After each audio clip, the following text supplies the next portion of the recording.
Jared. This is Sheri down here, and this is Heather. And we'd like to thank you all for coming out. Hopefully you'll get a lot of value out of this. I remember when I graduated from college, it was really difficult to know how to go in and for an interview and to find a job, especially in something you're really passionate about, like video games, because you just want to be a fanboy while you're there usually. So we've got some really great people to talk to you about it today. This is Craig. If you can talk about your studio quick. Sure. My name's Craig Stern. I am an indie game developer. Started my own studio called Sinister Design about 6-ish years ago. I've produced 6 games now. They've been released. I'm working on a 7th called Telepath Tactics. I'm on the board of Indie City Games, which is sort of like Chicago's indie game developer community. We meet every couple months, show our work, talk about tools, and network. And I also created a website called indierpgs.com. It is, as far as I know, the only website on the internet devoted to indies and their RPGs that they create. So that's me. And this is Clayton. I'm Clayton Kisko. I'm a senior level designer over at Robomodo. Working on some Tony Hawk business going on. So yeah, I've been in the industry since 2008. And Robomodo was my first gig. So that's kind of fresh in my head. So hopefully I'll be able to tell you guys some stuff that I learned going into Robomodo and some other stuff while being in the industry. Do you remember what your interview was like?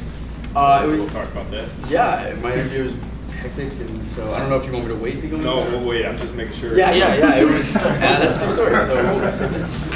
And down here we have Sheri. Hi, my name is Sheri Rubin. I've been in the industry for over 15 years. I formed my own business consultancy about 7 years ago, mostly because I was getting tired of getting laid off in this industry. There's tip number 1, expect to get laid off. I'm on the board of IGDA Chicago with the others, as I said, but I also got elected this year to the board for the global organization for IGDA. I've worked at publishers, developers, on my own. I've helped out with the interviewing and hiring process. And I also spent a year contracting with one of the leading game recruiters, working on the resume services team, getting people to find jobs, collecting people together, that kind of stuff. So that's my background. All right, so each of our experts is going to take a moment to impart their own personal tips, tricks, or advice to you, and then we'll go ahead and open up to a Q&A for everybody.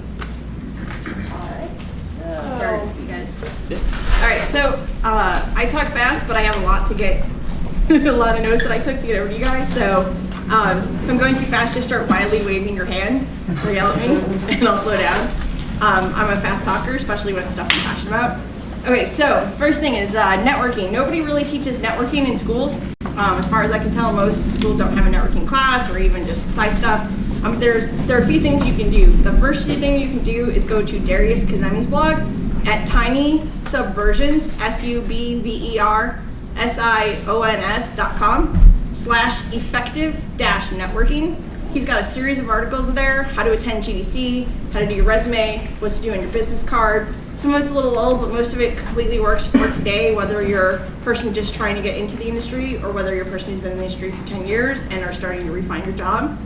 On top of that, SheriGranerRay.com, SheriGranerRay.com. Long time game designer, worked on a lot of MMOs and the Ultimate series and everything. And she's recently started doing this series of networking articles, Networking 101. So look for those blog posts. She walks you through how to network to find a job, what to do when you're at industry events, how to make use of Twitter and Facebook and all that stuff, LinkedIn. Definitely check out her articles. Can you repeat the address? Sure. Sheri, S-H-E-R-I, Graner, G-R-A-N-E-R, Ray, R-A-Y, all one word, .com.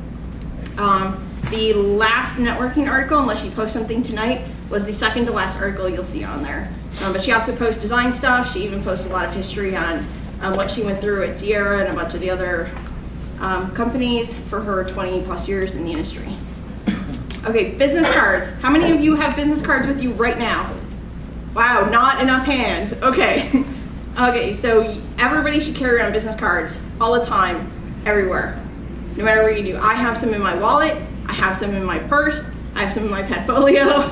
I have business card holders. I even have a separate card holder just for all the business cards I get from other people. You never know where you're going to be standing in line, and you'll start hearing somebody talk about something that you find interesting, or you're in the Chicago Dev area, and all of a sudden you run into somebody like Clayton or Greg, and you're like, wait a minute, you need to have a business card. It needs to be readable. It needs to be legible. If you're an artist, consider trying to do a little art on the back or somewhere on there that kind of says who you are. You definitely want to put what you are hoping to be on there or what you are now. Are you a programmer? Are you a technical artist? Are you a scripter? That kind of thing on there. But you always have to have them with you, especially at industry events. Because you never know when somebody's going to be like, hey, I actually like the way you're talking. You know, we're looking at taking some interns in, or we just opened up a junior level designer.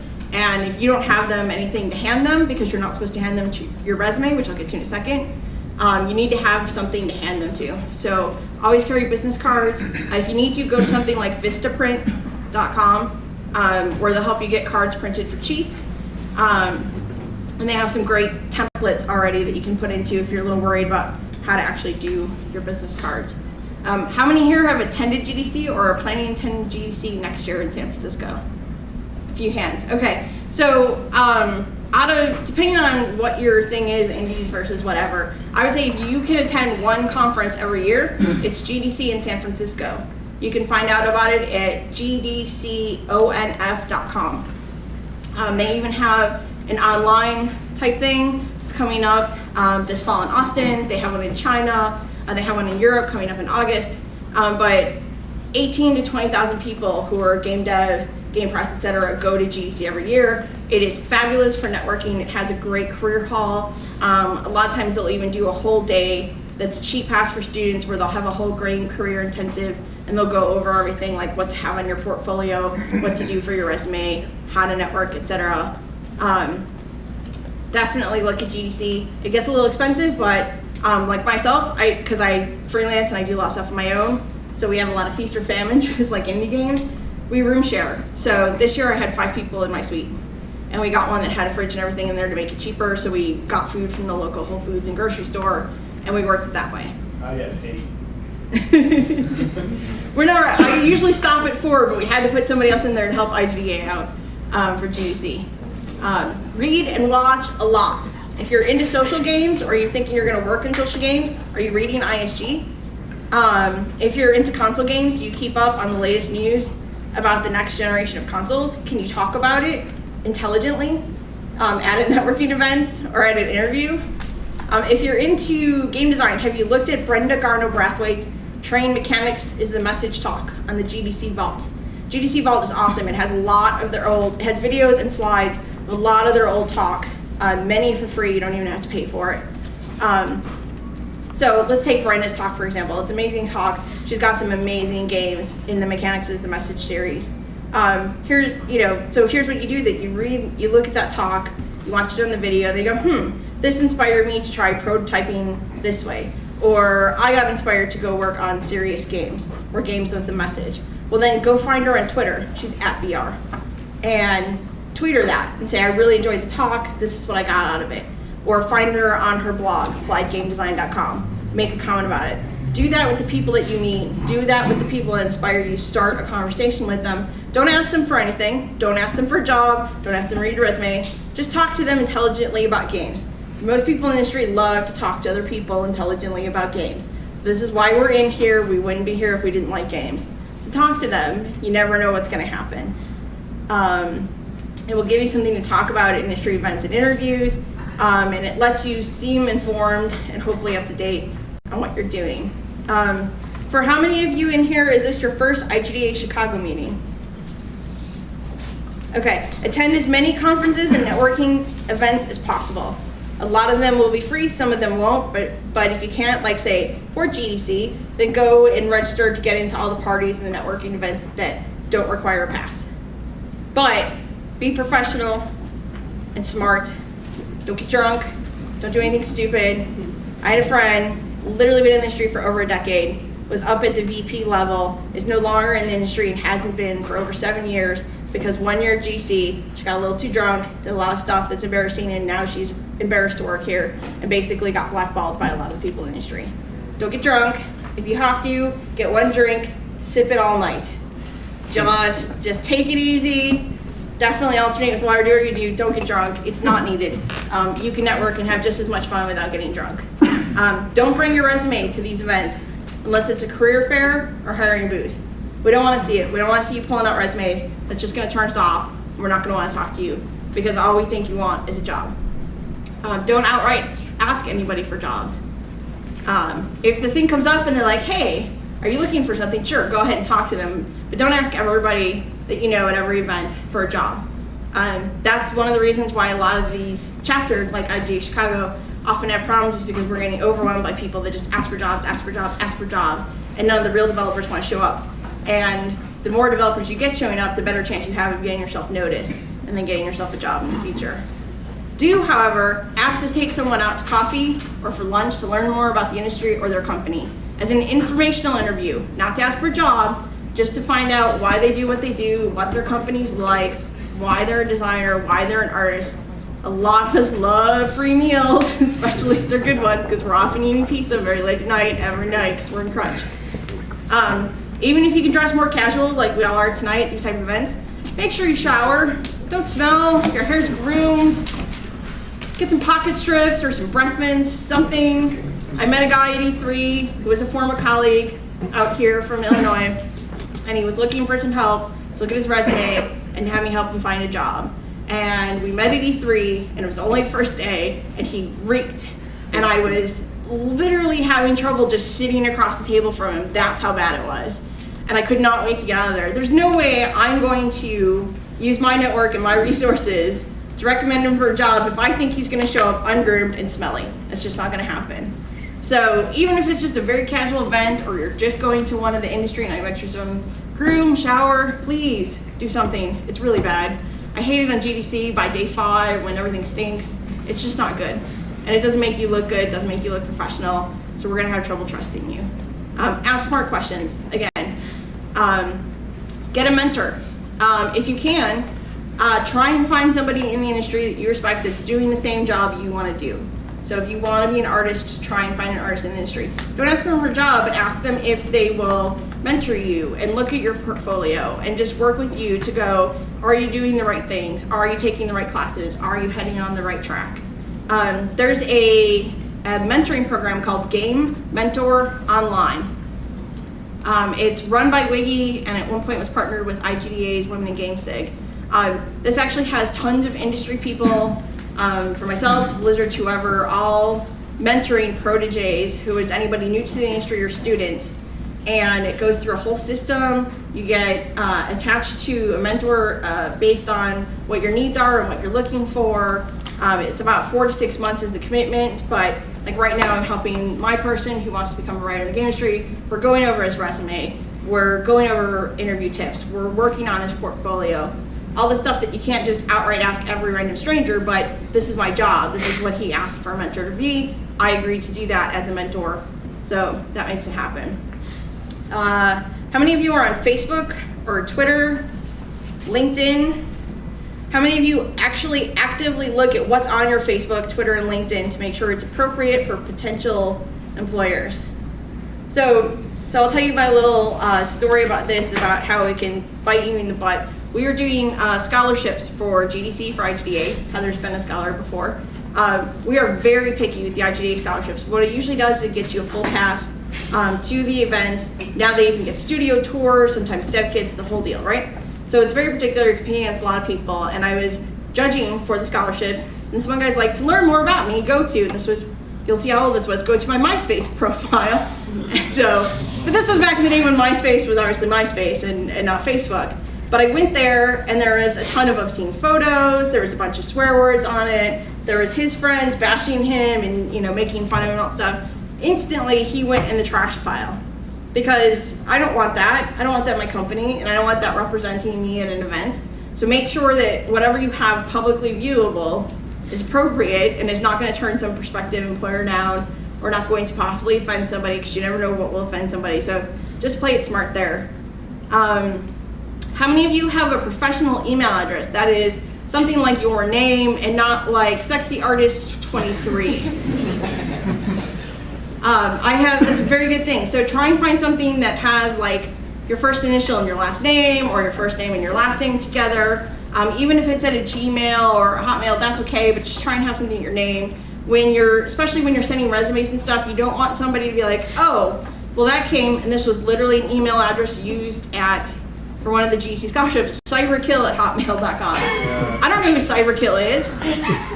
I don't. I know who Heather Decker is. I don't know who Cyberkill is.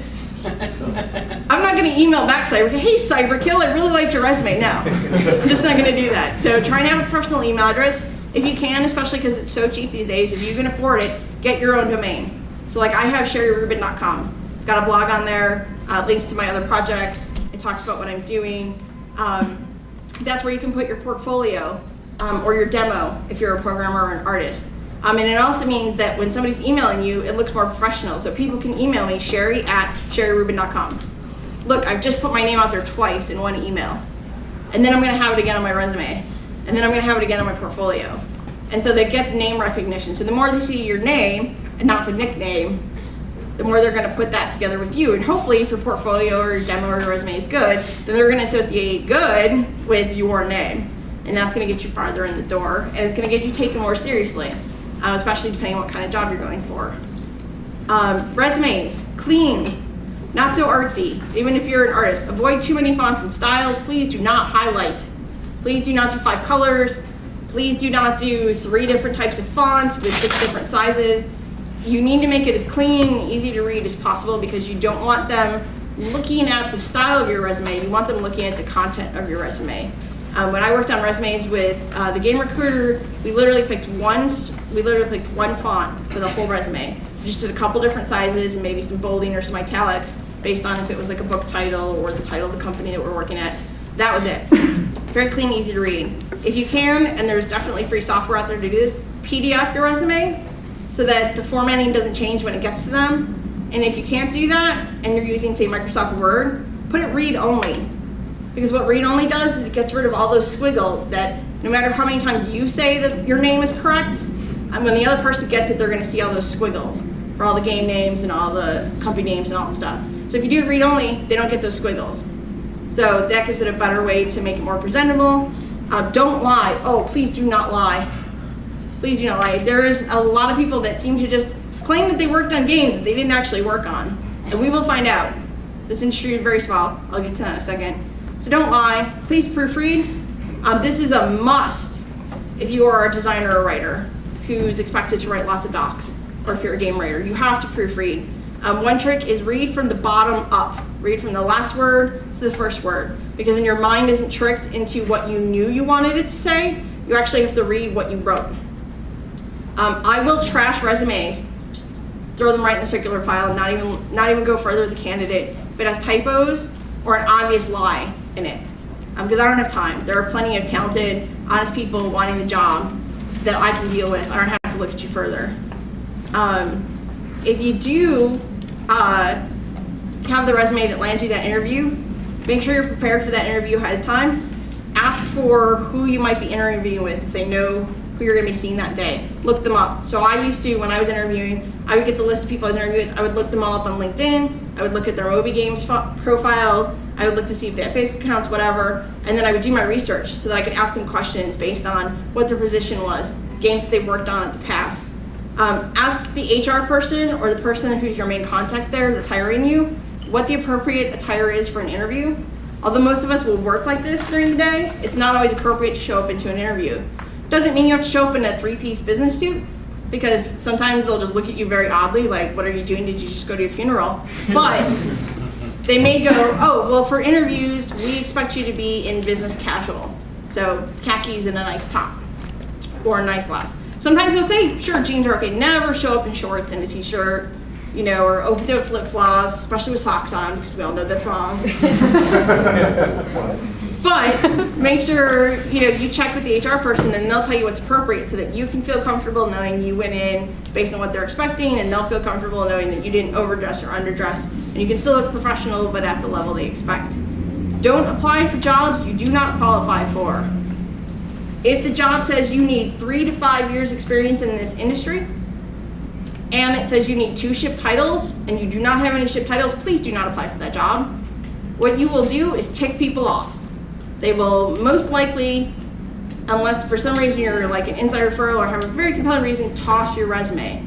But what'll also happen is they might put you on a list, or they might remember you for next time. So when another job comes up that you are qualified for, they're gonna go, well, this guy tried to already apply for a job that they didn't qualify for. Why should I give him the time of day now when he didn't respect my time originally with the first job? So don't apply for a job you don't qualify for. Obviously, if it says X is a plus and you don't hit the plus, fine. But anything that's a must is an absolute requirement, don't do it. You're just gonna take people off. Do not bash games at industry events or in interviews. You can sometimes constructively criticize a game, like, you know what, I really thought that this puzzle was a little too challenging for the type of audience that it was hit or the skill level, blah, blah, blah, and then say something like, I probably would have done this instead, but I think I understand why they did this, yada, yada. You can do nice criticizing, but don't just outright bash the game. Man, that game sucks so hard. You never know what game the person on the other side of the table has worked on, especially with the amount of times that people in the industry move from job to job to job. You never have any idea what game they worked on. You might have just bashed the game they spent a year on in crunch, working 80 hours a week for 6 months, and you just told them it sucked. And that was their baby. And they spent days and nights trying to get that thing out the door, and now they feel miserable. Well, that's no way to get a job. This industry is small. If I'm gonna leave you with one last thing, it's that this industry is small. Seriously, we will find out about you, and if you lied, like Clayton and I were just meeting for the first time tonight, but he knows McPack, and I know McPack. I used to work with Mick. So I've never met him before, but I'm 1 degree away from him already, just from that. Not, from the first time we meet. This happens all over the place. I know John Romero. I know Brenda Garner-Brathwaite. I've met Earl Wright. I know Ref Coster. I'm 1 degree away from a lot of these people, and then from the people that they know. So when I was at Incredible Technologies, we had a person drop off a demo reel as an artist. And it turns out one of her former coworkers was an artist with us at the time. So we all sat down to watch her demo reel, and then he pointed out for the next 10 minutes everything that she was focusing on that she didn't do. I did that, John did that, Mike did that, I did that, well, she kind of did that, I did that. Instantly not getting hired. Because we know, we can send out emails to everybody in the company and go, hey, has anybody ever worked with this person before, or worked at this company before, and find out, were you a good worker or were you not? Were you nice at an event, were you not? This industry is small. I think out of all the industries that I've worked in, it's not who you know, it's what you know, totally fits here. Because we're a very small industry still, for as big as we are. And we're a very close-knit industry. And we'll back each other up when push comes to shove. But we'll also be the first one to say, no, that person was horrible. I would never hire them again. And then that gets to the next company, and the next company, and the next company, and next thing you know, you can't find a job. So this industry is small. Watch what you say. Watch how you present yourself. Never lie. And for my sake, please proofread resumes.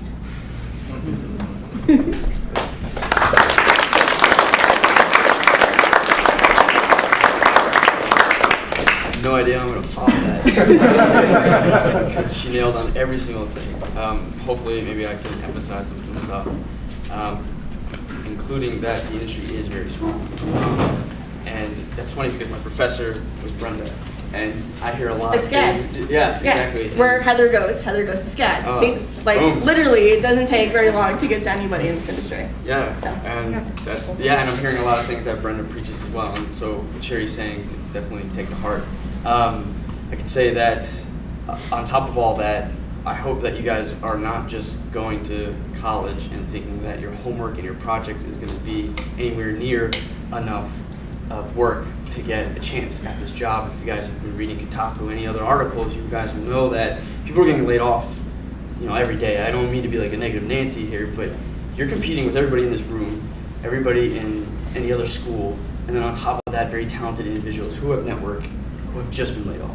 And so it takes a lot of work and a lot of effort to get that. And so with that said, you definitely can get in. It's a lot of hard work. So don't expect, what I'm saying is don't expect just your homework and your projects to get you in. Make sure you're talking to other people and getting projects set up. Do stuff outside of the school and work towards that.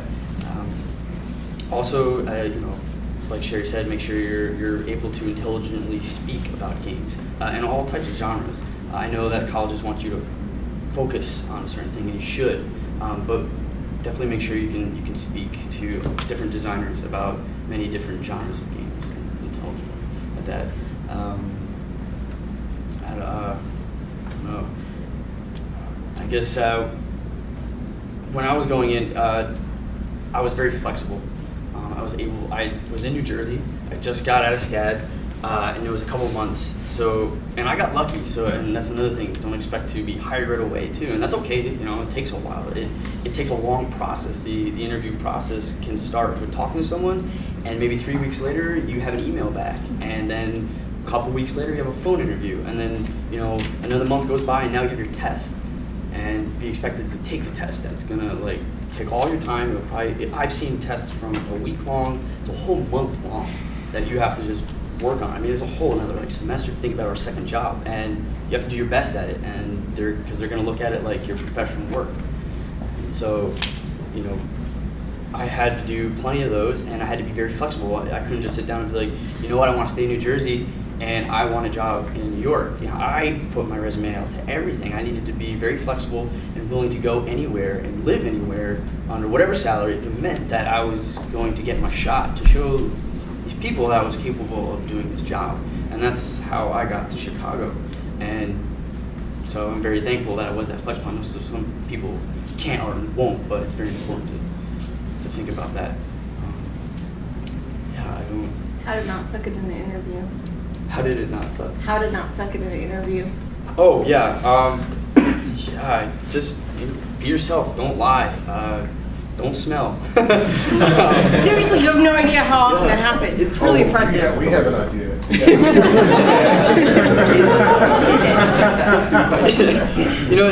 Because they're looking at talent, but a lot of time, most of it, I would say for a large percentage of it, they want to see someone that they're going to work with, not just 8 hours, a day for a week, because, crunch time, you're there 16 hours a day, if that, more probably. And so they want someone nice, cool, sociable to work with, and that they know they can rely on.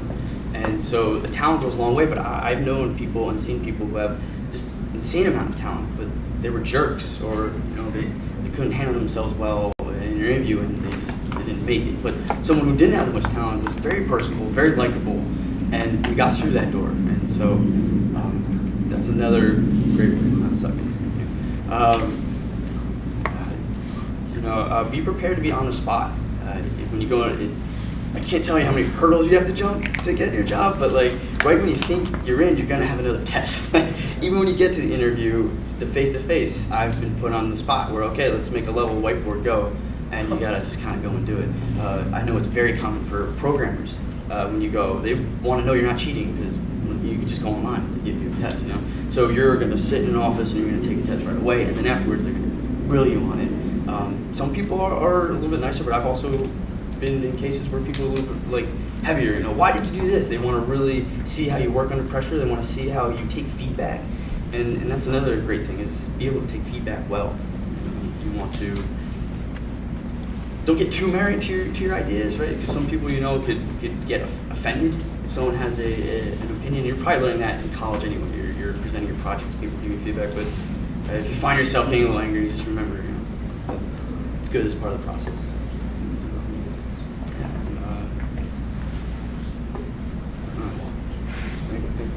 Don't It's smell. pretty good. Don't smell. Don't smell and proofread. Yeah, I Yeah. think that's pretty much where you're at. Don't smell, don't lie, and proofread. All right, so I have a little bit of a different take on this. I've never been part of an establishment studio, if you will. I'm super indie, I'm sorry. But I can talk to you guys from my experience hiring contractors. And incidentally, that's something you should be looking into until you get a full-time job, or until you start your own studio, depending on which track you want to take. Contract work is a great way to build up your portfolio, get valuable experience, make contacts, and most importantly, make money so you don't end up on the street and starving to death. Sorry, that was really grim. I didn't mean to be so grim. No, streets generally don't have internet access. So, That's also true. You know, it's kind of From key. McDonald's. Back in your parents' basement. Yeah, okay, there we That's, go. So, to that end, I don't, the resume advice that Sheri gave, very useful if you're going to make a resume. I don't mean to crap on it, but I never, ever look at resumes. Like, people email me, it's like, I want to work with you, I want to be an intern, I want to do this. I'm like, okay, send me a link to your website. I look at their website, I see what they have on their website. I look to see what work they've done that I can see right there to immediately gauge what they're capable of. And if I don't see what I need to see, sometimes I'll ask questions. Have you worked with this kind of art style? Have you worked on an engine like this before? I want to know what the person's capable of. I could not possibly care less what school they went to, what GPA they had, what programs they were in, whether they worked on a capstone. None of that matters. What matters is what they can show me that they can actually do, because I'm not interested in hiring for prestige, right? I'm not like, I don't know, I'm not like a big law firm downtown looking to hire a fresh recruit right out of Harvard because it looks good for the firm. I'm a lean indie company. I want someone who's going to get the job done, do it well, do it professionally, not be a complete pain in the ass to work with, as he was saying. And that's like literally it. I've been sent resumes before. I never pay any attention to what's on them because it doesn't matter. What matters is having a good professional website that shows your work. That's my lecture on that. As far as getting contract work, I would recommend going online. There are so many developers online that are looking for people to do contract work. A really good place to look is tigsource.com, TIGSOURCE.com. They have a jobs board. If you are an artist, then there are tons of art forums that you should be looking at where they have jobs boards where people will post looking for artists. TigSource is one, obviously, but you also have a couple of places. DeviantArt. Right, DeviantArt is a big one. If you are into pixel art, you can go to Pixel Joint. They have a really good jobs board. And Pixelation, I think, is the name of the other big. Pixel Nation. Pixel Nation, that's what it is. Those are the two big pixel art venues to go to if you're looking for work.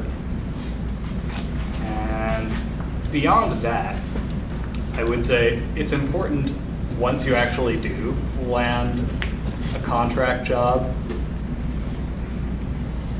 to actually do it. I know that sounds super obvious, but I cannot tell you how many times I've hired an artist and they've disappeared without doing the work within a couple of weeks. If you do that, your reputation in the community will bottom out. You will not be able to find work again because, I mean, we know each other, Yeah. right? Developers talk, and if, you know, like for instance, right now I'm working on a game called Telepath Tactics.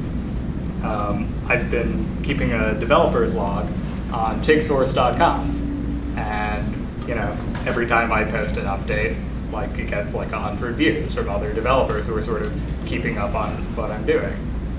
I've had to fire 2 contract artists so far on this project, and everyone who comes to visit the developer's log knows that I had to fire those artists.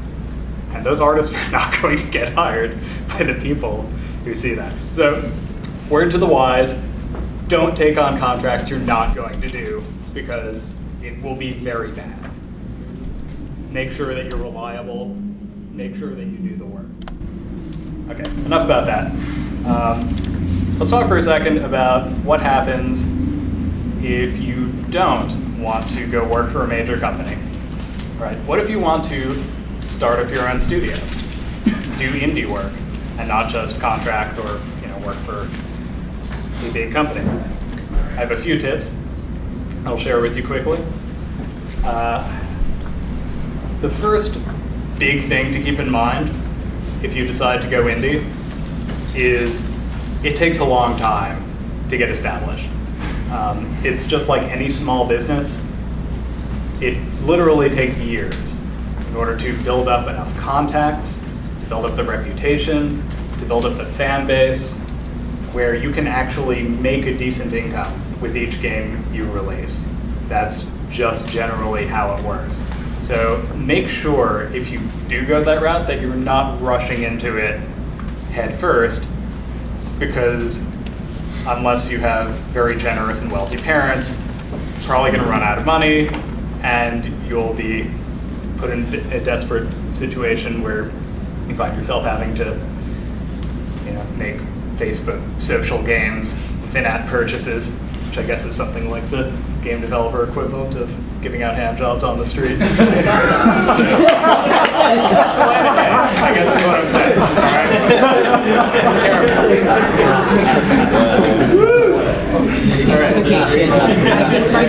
But it makes money. I know Sheri just said not to talk bad about games, but I'm sorry. It feels like you're calling yourself out per se. Okay. Like, if you were gonna bash Brenda and John Romero's Ghost Recon Commander on Facebook. I would never do that. See, that would be bad.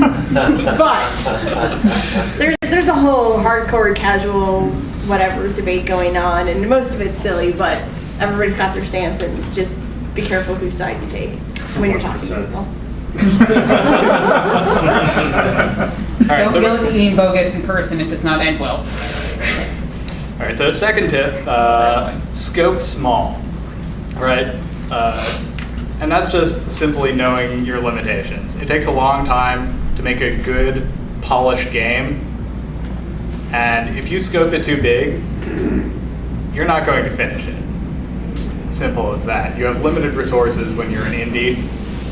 It's generally you, maybe a couple friends if you're lucky, and whoever you can hire as sort of an outside contract person. If you scope it too large, it's just going to fail. You need to start small and build up. And this sort of ties into the next point. Reuse code, right? If you're going to make games in a certain genre, it pays to start with something relatively small, right? Start with an engine that you can reuse chunks of. And to that end, also program modularly, so you can use different pieces of it going forward in different projects. Reusing code saves you time, saves you energy, and makes it so that you can get your projects done more quickly and on budget. It basically will save your butt. It's a really, really good practice to get into. Contractors, I talked about that from the applying end. On the hiring end, it's really, a lot of people, for some reason, get this idea in their heads that they can get people to volunteer on their games. Like, hey, I'm making this game, I have this great idea, come volunteer and do work on it, and maybe, if it makes money, I'll give you some. Don't do that. A, it makes everyone think you're a jerk, because you're basically asking people to work for free for you with basically nothing in return. B, even if you do get someone, if you're not paying them, and they're going to figure out pretty quickly that there's not much in it for them. If you want someone to be reliable and actually get the work done, you need to be able to offer some funding.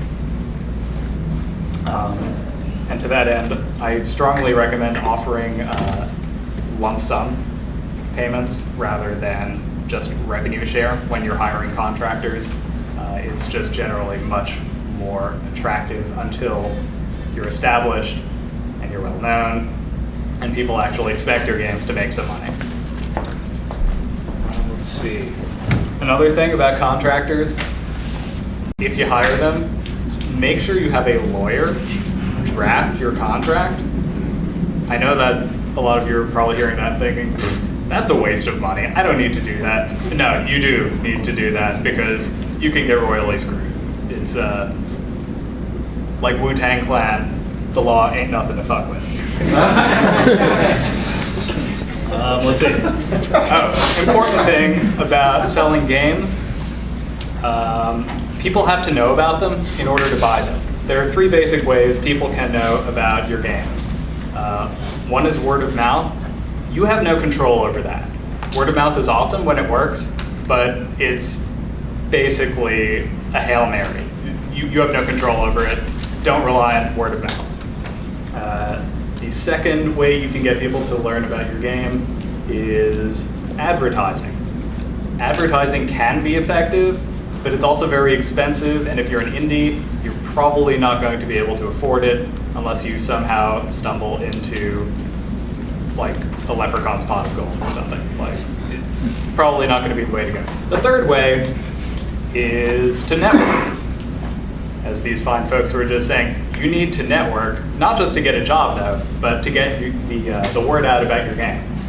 And that includes networking with the press, right?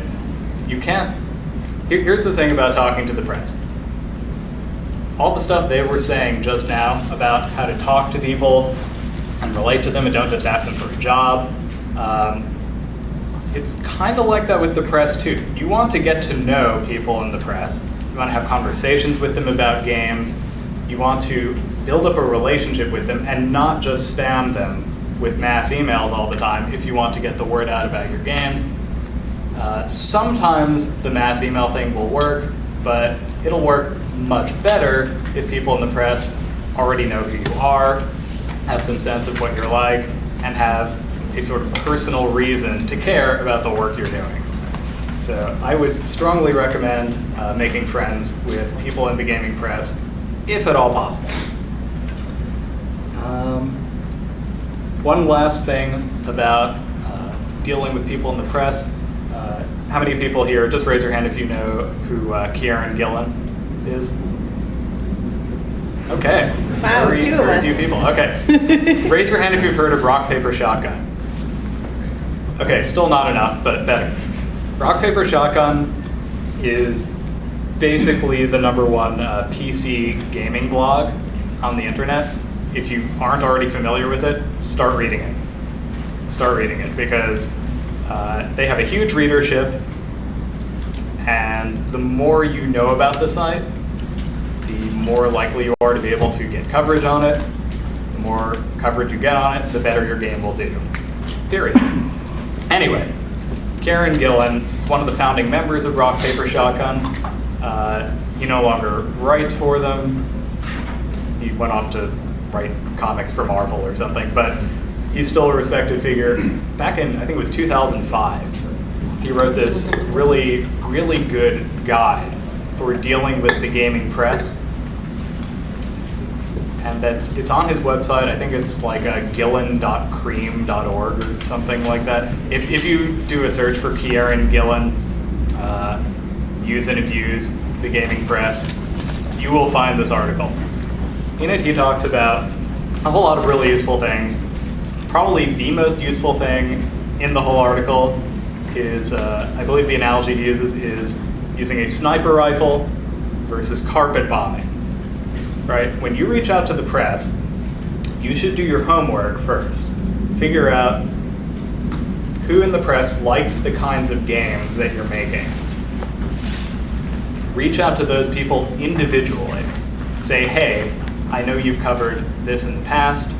I have a game that's very much in the same vein. I think you might enjoy it.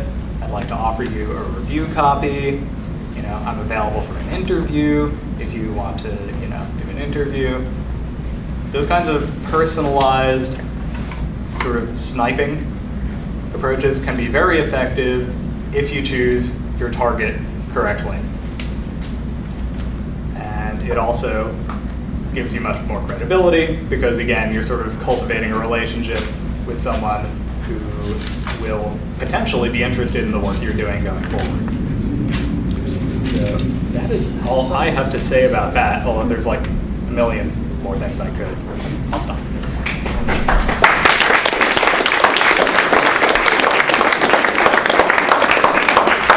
So before we start start Q&A, I wanted to compliment two things that Craig talked about.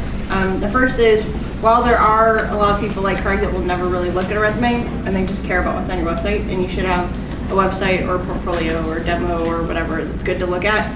A lot of the established studios, as you called it, do actually want a resume. So even if Craig doesn't look at resumes, if the job application says, please send in a cover letter and a resume, then you need to send in a cover letter and a resume.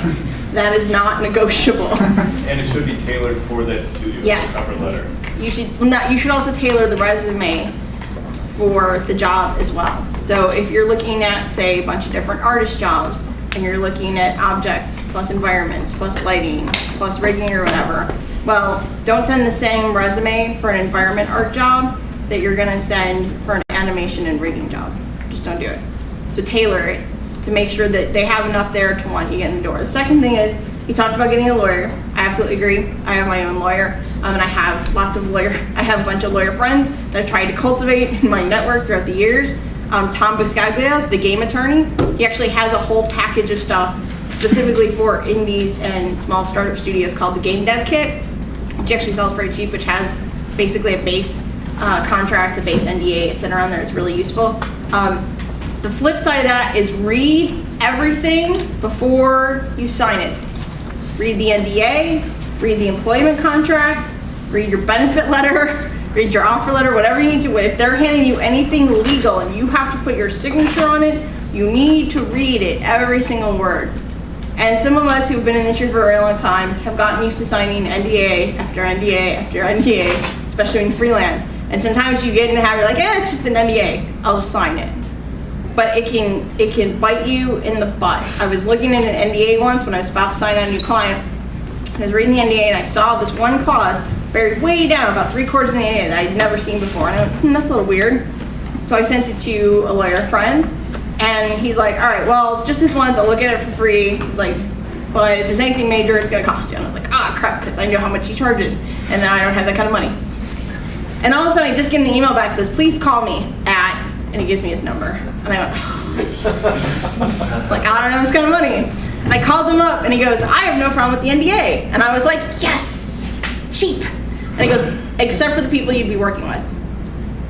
So this did two things. One, read every word you sign, because you don't know what you're gonna catch. And two, he was then able to pass me on to another mutual friend of ours, who then also sent me to another mutual friend of ours who had all had problems with this company and getting paid and not getting paid. There's even a whole website somebody had created, howtosue-thispersonsname.com, that took you step by step through small claims court in California on how to get paid if this guy owed you money from his company. And I never would have found this if I hadn't said, it's just a normal NDA, I'll just sign it. And instead I had my lawyer review it. So read everything you sign, make sure you know what you're agreeing to if you get to the point where you have an employment contract. Employment contracts are actually negotiable. You don't actually have to sign the contract as is. You can ask for stuff. If you think the non-compete's too strict, you can look at changing that. If there's certain benefits that you were hoping to get, look at that too. Darius Kazemi, who I pointed out earlier at tinysubversions.com, actually has a series he started on negotiating employment contracts. But read everything you sign, because you want to make sure you know what you're getting into. Some companies will have you sign something that says they own all your ideas, everything. Anytime you are awake and breathing, even when you're asleep and dreaming, they own whatever idea you come up with for as long as you're employed. Some will say, we don't own your ideas, except for when you're working on our resources, on our computers and our equipment, etc. Some will say, yes, you can freelance on the side, do whatever you want. Some will say you can, as long as it's not competing with us, i.e. if you're working for somebody who's making iOS games, you can't go out and make your own iOS game, or they at least have to get first rights to it. Some will say you just can't freelance at all. So make sure you know what you're signing, so that way you're not ending up doing something that's going to get you in trouble later. If you're signing an NDA, know what you are or are not allowed to say, because that's the last thing you want to do is get in trouble for that. That will get you fired. Or at least severely reprimanded, depending on how long you've been with the company and how many other people that you have pull with in the company. But there are people that have gotten fired for breaking NDAs, so just don't do it. Read everything you sign so you know what you're getting into. So that was the only two things I wanted to say. So if you guys want to do Q&A, we'll probably just, I don't know, raise hands, and then we'll just take you one at one and see how quickly we can get through everything. I know you were most of the game design. I also what should it take towards graphic designers, or do you all now hire, how do you hire each graphic designer? You have experience for how you graphic design to design like a logo or a website, anything with print, that experience? Yeah, so if you're doing graphic design, Real quick, could you repeat? Yeah, so they were asking about graphic designers and do you hire graphic designers to do like say logos and branding and all that kind of stuff. There are some independent studios that will get big enough that they'll have like their own graphic designers, and there are a lot of times they'll just have a generic artist who's also good at that stuff that can do it. Where you're probably gonna find the most luck is either like Craig said, doing your own contracting. Because a lot of times, especially the indies, they would love to have a good graphic designer that they can call on to help do a marketing ad or to do a banner ad or to help create the logo or to work on their website. But a lot of the more established, the EAs, the Activisions, et cetera, of the world, they are actually going to have graphic designers. They're going to have whole marketing departments. They're going to have whole departments that are just revolving around getting screenshots to put in ads. Like literally that's their job. There's one person who just sits there and plays the game to get the right screenshots that are going to work for marketing, that will design the back of a box or the back of a disc. So there are that, but it's probably going to be the more established people or a really large publisher / developer who's going to have need for a whole separate graphic designer. A lot of times there's just somebody else in the company that usually will do that. So if you can do graphic design and art, a lot of times that can kind of get you in the door that way too, is allow you to flex both of that. But look for people that are doing website development and all that stuff in addition to their games, or doing web games or something like that where they have more of a need for graphic design. That's the experience I have from working with recruiters and stuff. Finding resume advice is very plentiful. One thing that's very kind of difficult to find is cover letter advice. It's kind of a different animal, and obviously it's different depending on who you're applying to, but are there any general tips that you guys are really partial to? Craig's like, I don't even read resumes. Why would you ask me about a cover letter? But if you were Okay, well, let me put it this way. If someone emails me, right, the email is the cover letter. For that purpose, I want to know that this isn't someone who's just emailing every person they could find on the Gama Sutra directory of developers, right? Copy, paste, select, Craig, right? I don't want to see And then they that. forget, and then they load the last person's name in there. Yeah. Just, resend the last email. Yeah, if I can tell that this person doesn't really know who I am or what I do, why in the hell would I even consider working with them, right? Like, you have to show that you've performed some self-selection in applying to this place, that you're familiar with who they are, what they do, and you know already going in what kind of role you want to play in working with this person or this company. That's probably my biggest advice. Kind of like as if you were like, yeah, I really love first-person shooter games, and you're applying to somebody who only makes like adventure games. Like, really? Why would you send that to Tim Schafer? Why? Why would you do that? Yeah. No, I mean, there are standard formats. If you Google enough, you'll eventually get enough people agree to at least somewhat of the same thing. Generally it can't be too long. You definitely want to direct it to the person and make sure that they understand like why it is you're looking at them or interested in them, what you think you can do for them. Maybe highlight like one thing that's in your resume or not in your resume that may get them to read your resume or want to talk to you, and be polite. And obviously, again, this goes back to like if it's an email where it's just attaching your resume or whatever, you're reaching out to them, that's basically your cover letter. That goes back to having the professional email name, like Sheri at SheriRubin.com or whatever. It also goes back to proofreading, spell checking, set up your email thing to spell check before you send something out. Most clients will do that. Just the basics, and then have a correct subject line. So have something that makes sense, because most of us are getting hundreds of emails per day, and we need to be able to then quickly go back and find it or know what it is that you're looking for. And then obviously before you send it out, proofread it, make sure you haven't lied, And then the big one, if you're sending your resume, make sure you attach your resume, because nothing makes it look worse than sending it and being like, oops, here's my resume, I forgot to attach it last time, because that just makes you look unreliable. Happens all the time. So, I mean, we do it all the time, just normally when you're sending off your 300 email a day, but, you know, if you're supposed to be attaching a cover letter to resume, make sure you attach your cover letter in the resume. So. Should you not smell when you're sending it as well? We don't have smell-o-vision yet, but yeah. But if you're Skyping into somebody and doing a video call, make sure you're groomed. You know, you have pants on. Just in case something happens. Well, no, but something could happen. You know, the doorbell rings, so the fire alarm goes off, and you got to run off, and then they're seeing you in your tidy whities. Actually, my question is for you, since you're indie. So I have an indie team, and we're at the point where we're friends with the press. For people, quick tip: Logan Decker, the editor-in-chief of PC Gamer magazine. If you're on Twitter, talk to him and be friends with him. He'll review your game for free and tell you if he's going to be insulting in a PC Gamer article before. So we're at the point where like we need investors so that we can get our purchases of like Unity Engine, etc. How do you go about like sending emails or figuring out how to get the money to get there?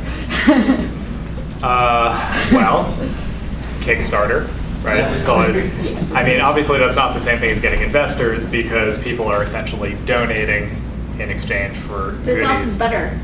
Well, it is better because then you don't have people who you're A, beholden to, and B, are taking a cut of your revenue once you actually release something. But if you have expenses that go beyond your ability to fundraise on Kickstarter, or if for whatever reason you think your project isn't going to appeal to people on Kickstarter, I can see why you would want to get investors. Honestly, I've never even tried to go that route because this is going to sound super pretentiously indie, but whatever. I don't, the whole reason I'm doing the indie thing is I hate the thought of being beholden to someone else who isn't directly like the people I'm making the game to go like play it. So I've never really gone that route. But if there were someone in the audience who I would think you should talk to, it would be Jared here. So what I did, once I was at EA Chicago, and once EA Chicago went defunct, I started my own series studio, and I didn't have a lot of money. So I assume you incorporated. We're LLC right now. Oh, that's fine. You're an LLC. And make sure you have a lawyer. Have a lawyer. Yeah. You have a tax ID. You have a fine. Those are for the IADT. those are coming because we had to refile because it turns out Wayward Games in England did not defunct Gotcha. like we thought they were.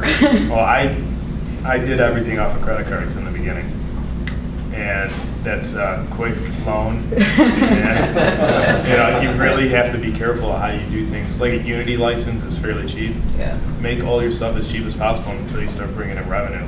Yeah.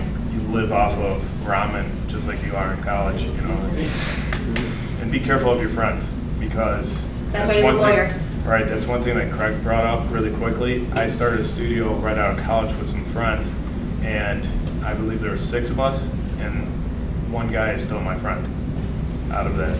Because people will never work as hard as you want to work, and they'll expect just as much as you want. There's actually they do oftentimes GC, they'll do a day-long, basically starting your own business, running your own indie thing or whatever. And so they had a whole thing on the whole startup process. And they talked about get a lawyer, and if you are starting it with friends or colleagues, people that you'd like to still have be a friend and colleague when this is all over, is like put it all in writing. Like figure it all out way before any of the problems come up. And as much as you're going to tell yourself, and as much as you and your friends are like, nah, that'll never happen, or we'll never argue about this, or I'm never going to get married, so I'm never going to have like somebody else to worry about, turning the company over, my share of the company over to. It's going to happen. So put it all in writing, figure it all ahead of time, so that way when the problems start, you have it there, and it's there to start. Also, check out crowdfundingrules.com. That's awesome. John Kimmich just came out, he's out in the Seattle area, but he just came out with a crowdfunding book. So they go into a lot of that. He'll actually probably I'm working on locking him down right now to speak at the IGDA Summit. They're also going to have a venture capital panel there, talking about whether or not you should or should not take venture capital, along with probably a Kickstarter panel, a Kickstarter talk from Jordan Weissman, a whole bunch of other people. And Casual Connect usually puts the videos up for that afterwards. So we have a website sort of up right now at igda.org/summit, SUMMIT. So we'll have info on there as we get the talks confirmed and everything. But definitely check out crowdfundingrules.com. Also, just a quick addendum. I'm actually a licensed attorney, and I'm going to thumbs up everything they just said. It doesn't matter how close friends you guys are. It doesn't matter how great your working relationship is. Doesn't matter, doesn't matter, doesn't matter. Every single contract case that ends up going to court is between two people who thought This would never happen. it would never happen. Get it in writing. Use an attorney. Seriously. Like, I had my husband sign an NDA for my consulting business. My husband, I had him send it. It helps that he's also in the industry, so I have to be careful, but literally had my husband, my best friends, everybody have signed NDAs, have signed independent contract agreements, literally spell it all out. And it's just the way it is. And it just makes it more, you know, it's out of the way then. You've taken care of that. So you don't have to worry about how weird it's going to be. He had a question first, though. I had a quick amendment to his before mine. When you said the email is your cover letter, do people prefer to have a cover letter as a separate PDF also attached to the email, or would you prefer that the email itself is the cover letter? That depends what they're asking for. If they're specifically asking for a cover letter and a resume, then yes, you're going to send a cover letter in one PDF or doc, plus a resume in another one. Otherwise, just treat the email that you're attaching your resume to, or the little application letter that you have to fill out, like if you're going through an online website, treat that as your cover letter and write a cover letter like, but it's not actually an official formal cover letter at that point. So it doesn't have to be block style with the date and, you know, everybody lined up on the left. You have to indent this and say sincerely, very yours, and all that other stuff. But treat it like your cover letter. But if it specifically asks for both, then treat them as two different documents. You have to provide them. Okay. And my question was, while this room is invariably filled with a lot of artists and designers and programmers, I usually find that I'm pretty alone on the I want to be a producer. Okay? It's kind of tough to figure out how do you become an indie producer other than finding a team, obviously. So as that's kind of self-explanatory, find a team and work with them. Where other than QA would you say is the best way to go? Because currently I'm a community manager, customer service guy, and now de facto QA guy. It's not in my official job title, but we do a lot of it.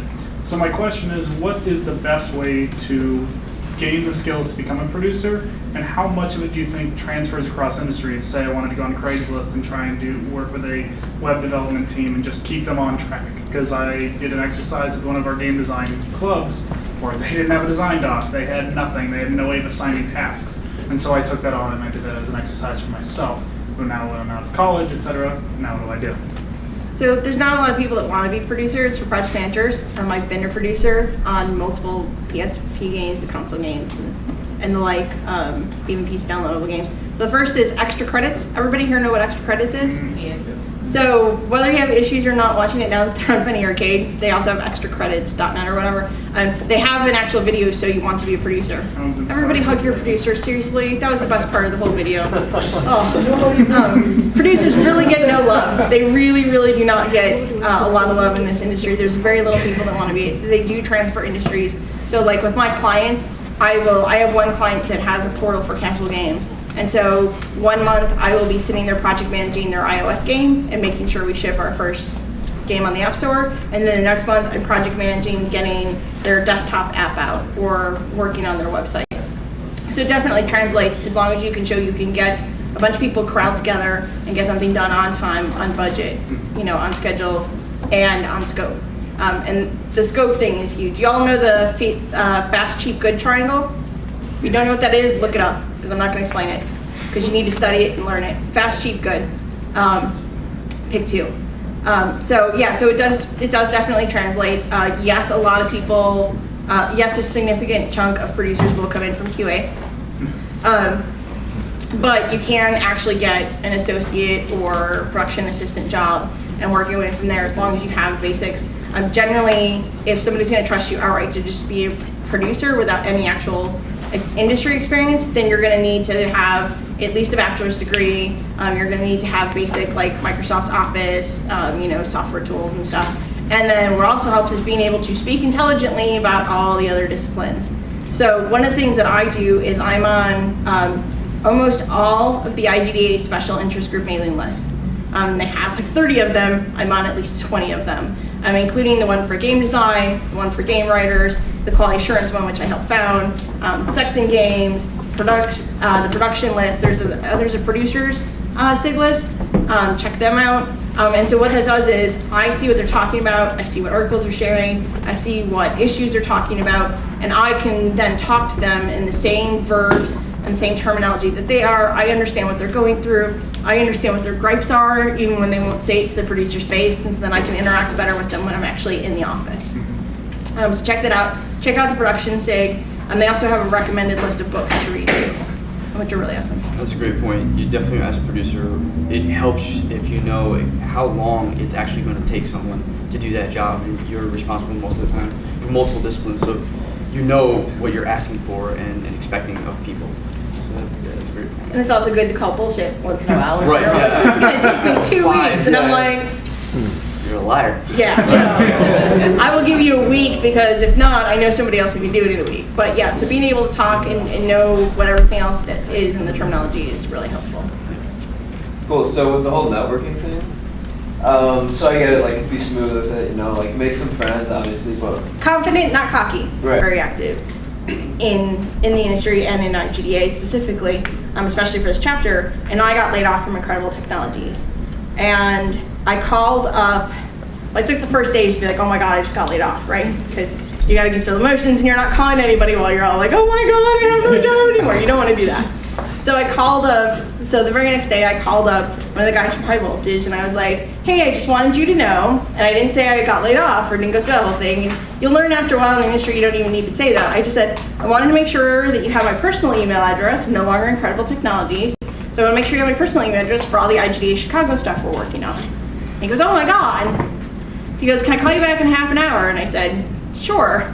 And hung up the phone, and I was like, I just told you basically I got laid off, and you just said, can I call you back? Like, okay, thanks, whatever.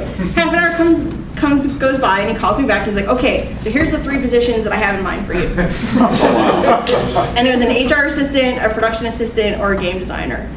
From the day I got laid off to the day I had signed my offer letter with High Voltage was 9 days. That included a weekend and most of the major hiring managers going off to CES for a few days. Literally it went that fast. And the only reason it went that fast was because I had been so active in IGDA Chicago and so helpful, and I had spent so much time with various High Voltage people that they knew me, they knew what I could do, they knew how I could help pull things together, so that meant, okay, good for a producer. They knew I was doing UI stuff and everything and doing a little bit of design over at Incredible Technologies. So there was a game designer, brought in as a game designer, transferred to producer, was a corporate communications director until I got laid off at High Voltage in the first of their 2 major layoffs. So I got to just know people, and they instantly were like, okay, yeah, that was it. This is the person I want. I want to grab her up before anybody else does. Then when I got the notice that I was getting laid off that week at High Voltage, I was already interviewing with people in the area before I had even finished my last day at High Voltage at the end of the week. Because I was calling all of my friends, and I was like, hey, just want to make sure you have my personal email address. And they would be like, oh, or your choice or theirs. And because they knew what that meant. And I literally had friends who I wasn't calling them for a job. I was just making sure that they knew how to have my personal email address, because I was using the IGDA stuff on my work email address, going, you know what, we just opened up a whole bunch of contract QA people. Or I've got this job, it's not quite you, but maybe we can make it work. And that's because I had spent years working on building up my network and talking to people. So I didn't even have to get to the, oh my god, I'm jobless, help me out, I need money, quick problem. It was already there for me. So if you start building that stuff up now, then it'll make it that much easier. And so like Clayton said, the people will remember you, and they will look for opportunities for you. And then do the same for them. If you get into a company, you're like, this person was really awesome on my senior project, let's bring it in. And then it works. I mean, that's how we all back each other up when we know we're good, and we know we're there for each other. If you're getting really desperate, you still don't act desperate. You just may need to change what your taxes are because you should have spent a couple months already working to build up those networks, take people out to coffee or lunch while you still have money, while your parents are still paying for it, whatever you need to do, and start learning about the company. So when the time comes that you really are desperate and need a job, you don't need to say you're desperate and need a job, you just need to put out that you're looking, and people will start helping you out. Because this industry really will support you like a family if if you stick in for the long haul. Earlier on, I mean, that's like awesome if you're that far in with like, getting your networks all nicely, tightly interwoven like that. Earlier on though, when you're first meeting people, bless you. Sorry. Really important thing to do is ask people about what they're doing. Find out about their projects. Be interested in the stuff they're working on. If they talk to you and they see that you're acting interested in their stuff, they're going to remember you. They're going to remember that you seemed interested in their projects. And if you happen to tell them, oh, hey, I'm really good at art, programming, whatever, they'll keep that will plant a little seed in their mind. They'll be like, oh, this guy is good at X. He's interested in my project. If something opens up, that person is much more likely to say, oh, aren't you good at this? I need someone who does that. Just a general sort of technique. Be interested in what other people are doing and make sure they know what you can do. But being interested in them has to come first, because otherwise it just comes across as sort of pushy and arrogant. Right, and so and that's where you can be kind of desperate but more subtle about if you've been talking to somebody about how you really like this first-person shooter game they're working on because it's set in this setting or whatever, you're like, man, as an artist, I would love to get the chance to work on something like that. You didn't ask them for a job, you just put it out there. And then you've met them and you've talked to them. So then get their card, always get their card. I know how well these sessions go by how many people actually ask me for my card at the end and actually remember to take it. Send them an email. Don't ask them for anything. Don't do anything. Just be like, wow, I had a really great time talking to you about your project, which if you're lucky, they're not under NDA and can talk to you about the project because they announced it.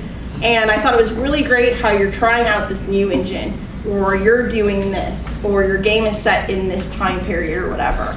And just compliment them and show that you actually pay attention to what they're doing. So then, like he said, later on it's like, And then follow up a few months later. Be like, hey, are you going to E3?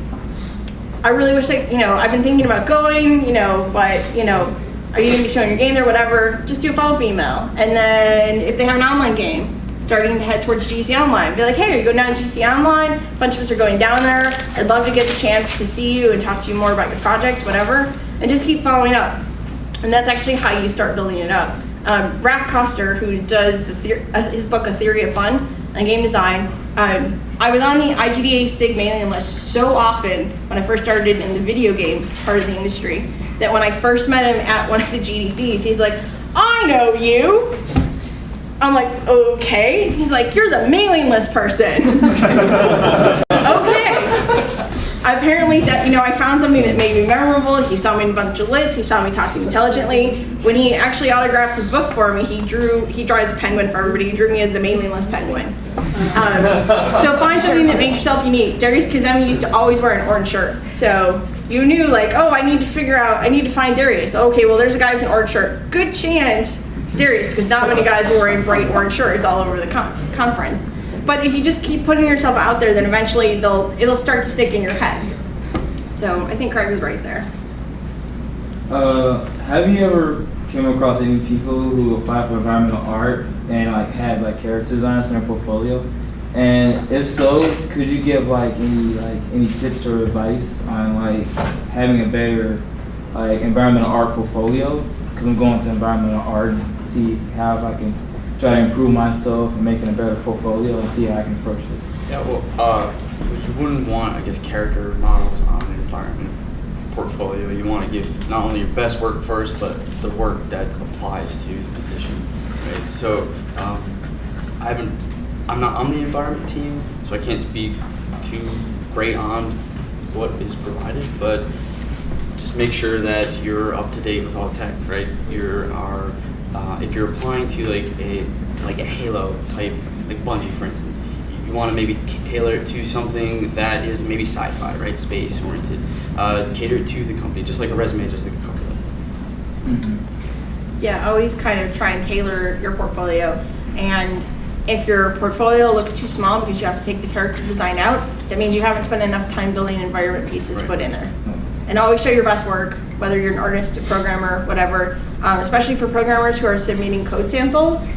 Although you will probably never be this clean with your code ever once you actually start working, this is the time to actually have good formatted code and check it all out and make sure it all looks fine in the first place. But always only put your best work forward, always check it to make sure it's representing who you want it to be. All right, one of the best techniques that we learned here at IADT is research. I wonder, do you have any personal website that you visit to get like tips, tricks on like 3D scripts, game docs on level? Like any tips on that? Like websites? There's a ton.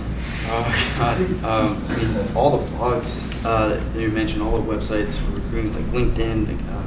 You have Flark Design, I believe, .net now. He has a great blog on just level design, combat design in general. Yeah, off the top of my head, there's a ton.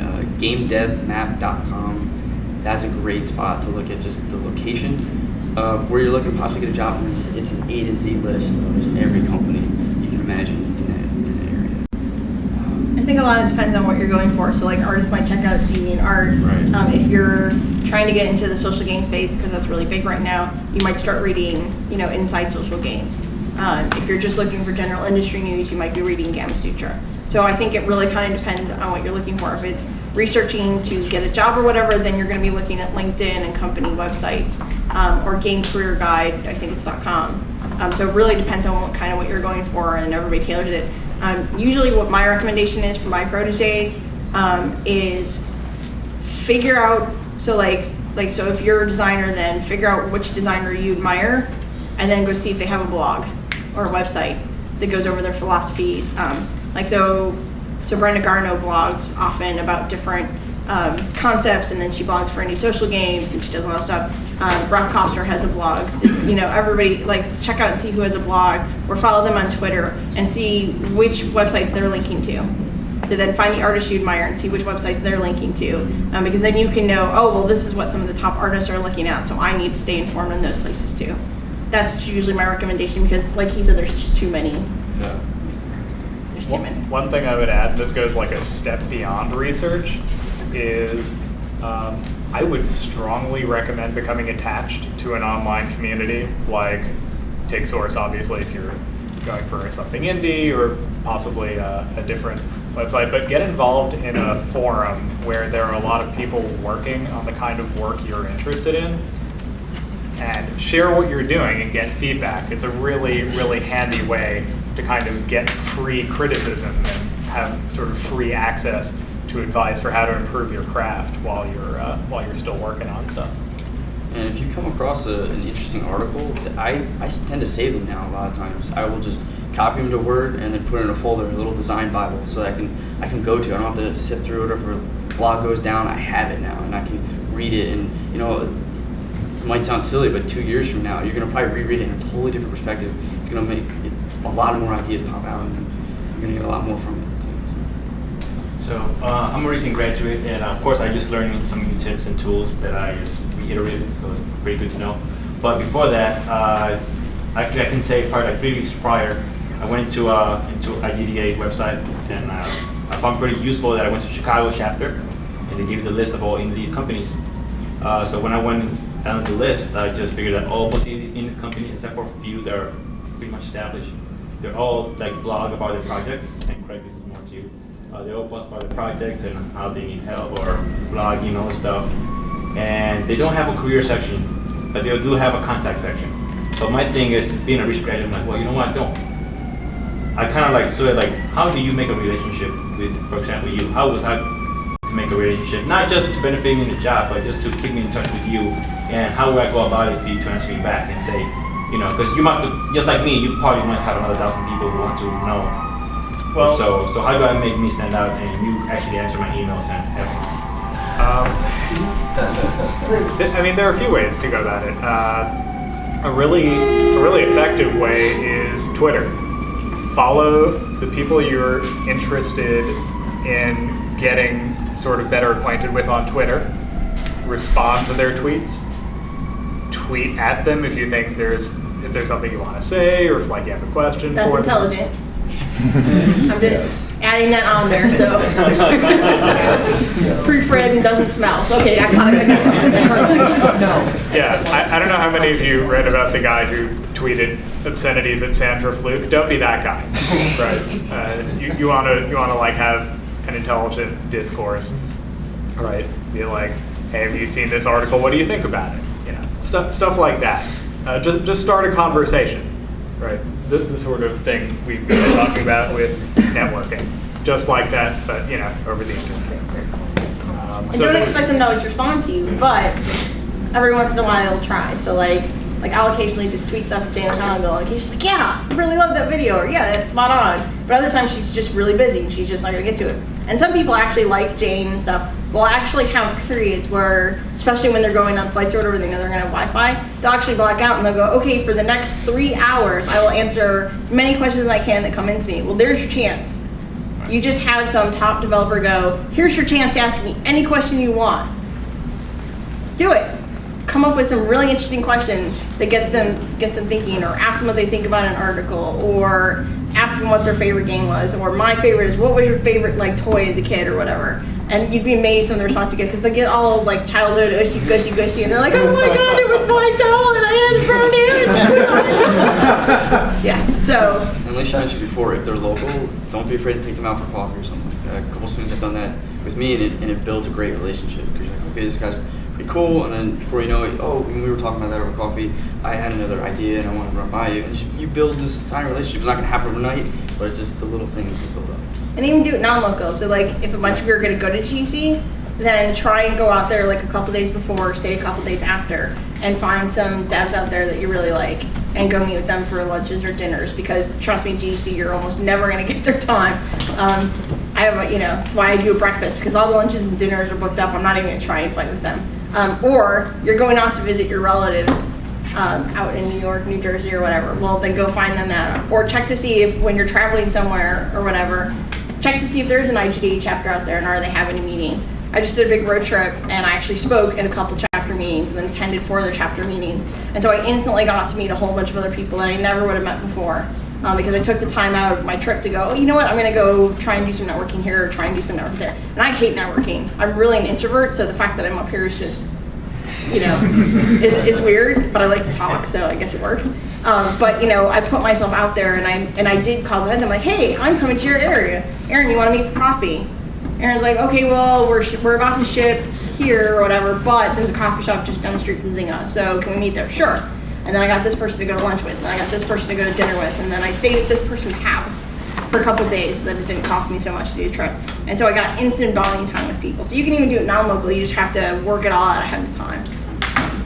Also, kind of along those lines, events like this, and I'm going to particularly say Indie City Games, but any group you can find in Chicago that has these kinds of meetings, look around you. These are all people who are interested in games. These are all people you want to talk to.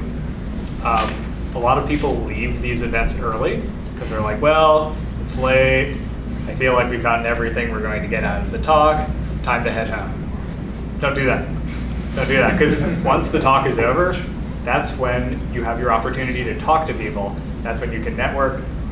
I'll be here for a few minutes. You can come and talk to me if you want. I think most panelists generally do that, but so is everyone else here, right? Like that's the time to whip out your business cards. Shouldn't snore in the front row either. And on the flip side, if it's the speaker you're especially hoping to talk to, go talk to them before the talk. Now, obviously not like right when they're about ready to start, but if you can, be one of the people that shows up early and talk to them, because now you're not trying to fight them in a line of 20 other people who want to talk to them about the thing they should talk about. You're the one to talk to them ahead of time. And yes, don't sleep and snore. Good idea. Someone can do it. Somebody's here.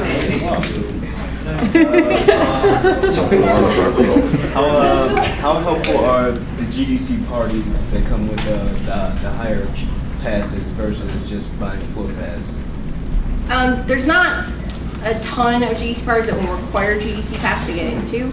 Some of them won't, especially some of the GDC official ones. I think it's a mixed bag. Everybody has their own opinions. Some people, their whole plan is just to go to as many parties as possible, sometimes drink as much as they can, stay out as late as they can, and meet as many people as they can.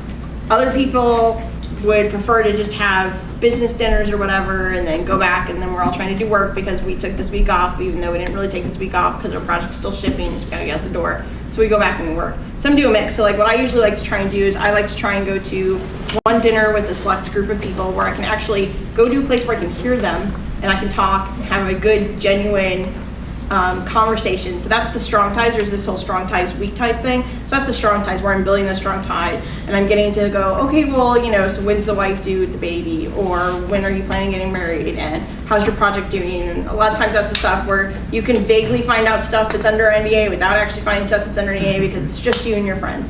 And then I'll go hit a party and I'll do that thing and I'll go mingle and I'll make sure I say hi to everybody I know there. And then generally that's the way you meet more people is you go to say hi to somebody and they're already talking to a group, and so then they introduce you to somebody else, and then that person says, oh, have you met this person, because they found out that you're both working on the same type of game together. And so I do that and I kind of make my rounds, and I especially make sure to say the host if I'm coming there specifically because the host invited me. And then I'll go back to the room and then I'll hang out with people in room sharing with, and we'll swap cards and ideas and talks and all that stuff and plan it for the next day. So it really depends on what you're trying to do. If you're trying to meet as many people as possible, or if you're just trying to build up a few strong ties. And then that actually is what determines which parties I pick, because some of them are just, let's try and cram 5,000 people in a bar. And some of them are, let's try and only have a select 500 party person. And I know when I go there, I'm actually gonna be able to hear people and talk to them and actually learn useful information. So it really depends on what your avenue is when you're going out there. But if you can, go with a buddy or figure out somebody that you know or somebody in the industry who's already in who's willing to introduce you to people, and then find them, talk to them, and just kind of stand there and listen to what they're talking about and talk intelligently. And they're like, oh, John, have you met Karen? Karen, have you met John? No, okay, whatever. And then they'll slide out, and then you get to have this conversation, and then you'll start getting, and then Karen's like, oh, okay, well, if Sheri says John's pretty cool, then I should talk to him or whatever. And then you swap business cards because you're all carrying them now, right? And then you have another contact. And then what you do is when you leave, when you go back to your room or whatever, you flip the business cards to the back or on the front pan if they had the little glossy thing, and you write on there where you met them and something about when you met them. I met them at Rav Koster's talk. We had a great time talking about Ultima online. I met this person at the IGDA party, and we played Pandemic together down on the board game floor. So then later, when the conference is over, then you email them, you're like, hey, Karen, it was really great meeting you at the IGDA party. I had a great time playing Pandemic with you. I really enjoyed our conversation on whatever you wrote down. I'd love to keep in touch. Is that okay? Thanks, Sheri. And they're like, sure. This person actually remembered me and knew what we were talking about, and it jogs in the back of their memory. So it really depends on what avenue you're going for, but that's what I do. It's super important. I want to add something to Sheri's story. So like I go to a lot of the GDCs. I've been in the GDC in San Francisco. I go to the online one. Online is my favorite because there's less noise there. I can find people on Twitter and they're like, hey, I'm going to be at this bar at this time. I'm like, I'll see you there. And I just go in there and I look for their picture and I find them. I'm like, hey, I'm the dude that talked to you on Twitter. No, it works. It totally works, especially if you play their game before you get there. Like mobile is really easy to play somebody's game. You just pull it up. I carry around an Android and an iPhone just so I can play stuff really quick and say, dude, I like this. And I can get through enough conversation to make something valuable of it. That's super important. Being able to write down on their business card who they are, what you guys did together, because a lot of people email me back. I throw out a lot of cards. I just got done with a biz dev job, so everybody had my card, and I get everybody else's card. So they'll be talking to me, and I'm jotting down notes. And they're like, "What are you doing?" I'm like, "I just want to remember this conversation. Just be honest, because you're going to be there meeting so many people." pretend you're an introvert. Like, I disagree a tiny bit with, don't pretend you're an introvert, extrovert. Like with drinking, I'll go to a conference now that I'm like a pro, I don't need a drink. But you go there, you have like a drink quick, and you feel a little better. You're like, okay, cool, I can go out and mingle now. You know, like do that, get to that point where it's just perfect. Don't go overboard. Yeah, the problem is now a lot of people know when their overboard point hits, Yeah. and then we have to deal with them, and it's just not. I practice for a week before I go out to a conference.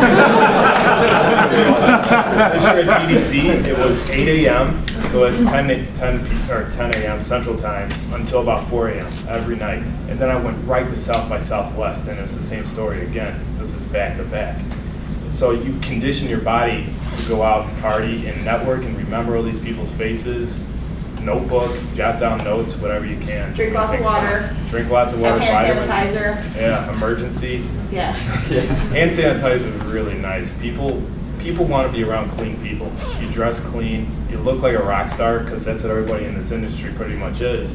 Like, you can dress cool in this industry, and mainly it's people that can't play instruments become video game guys.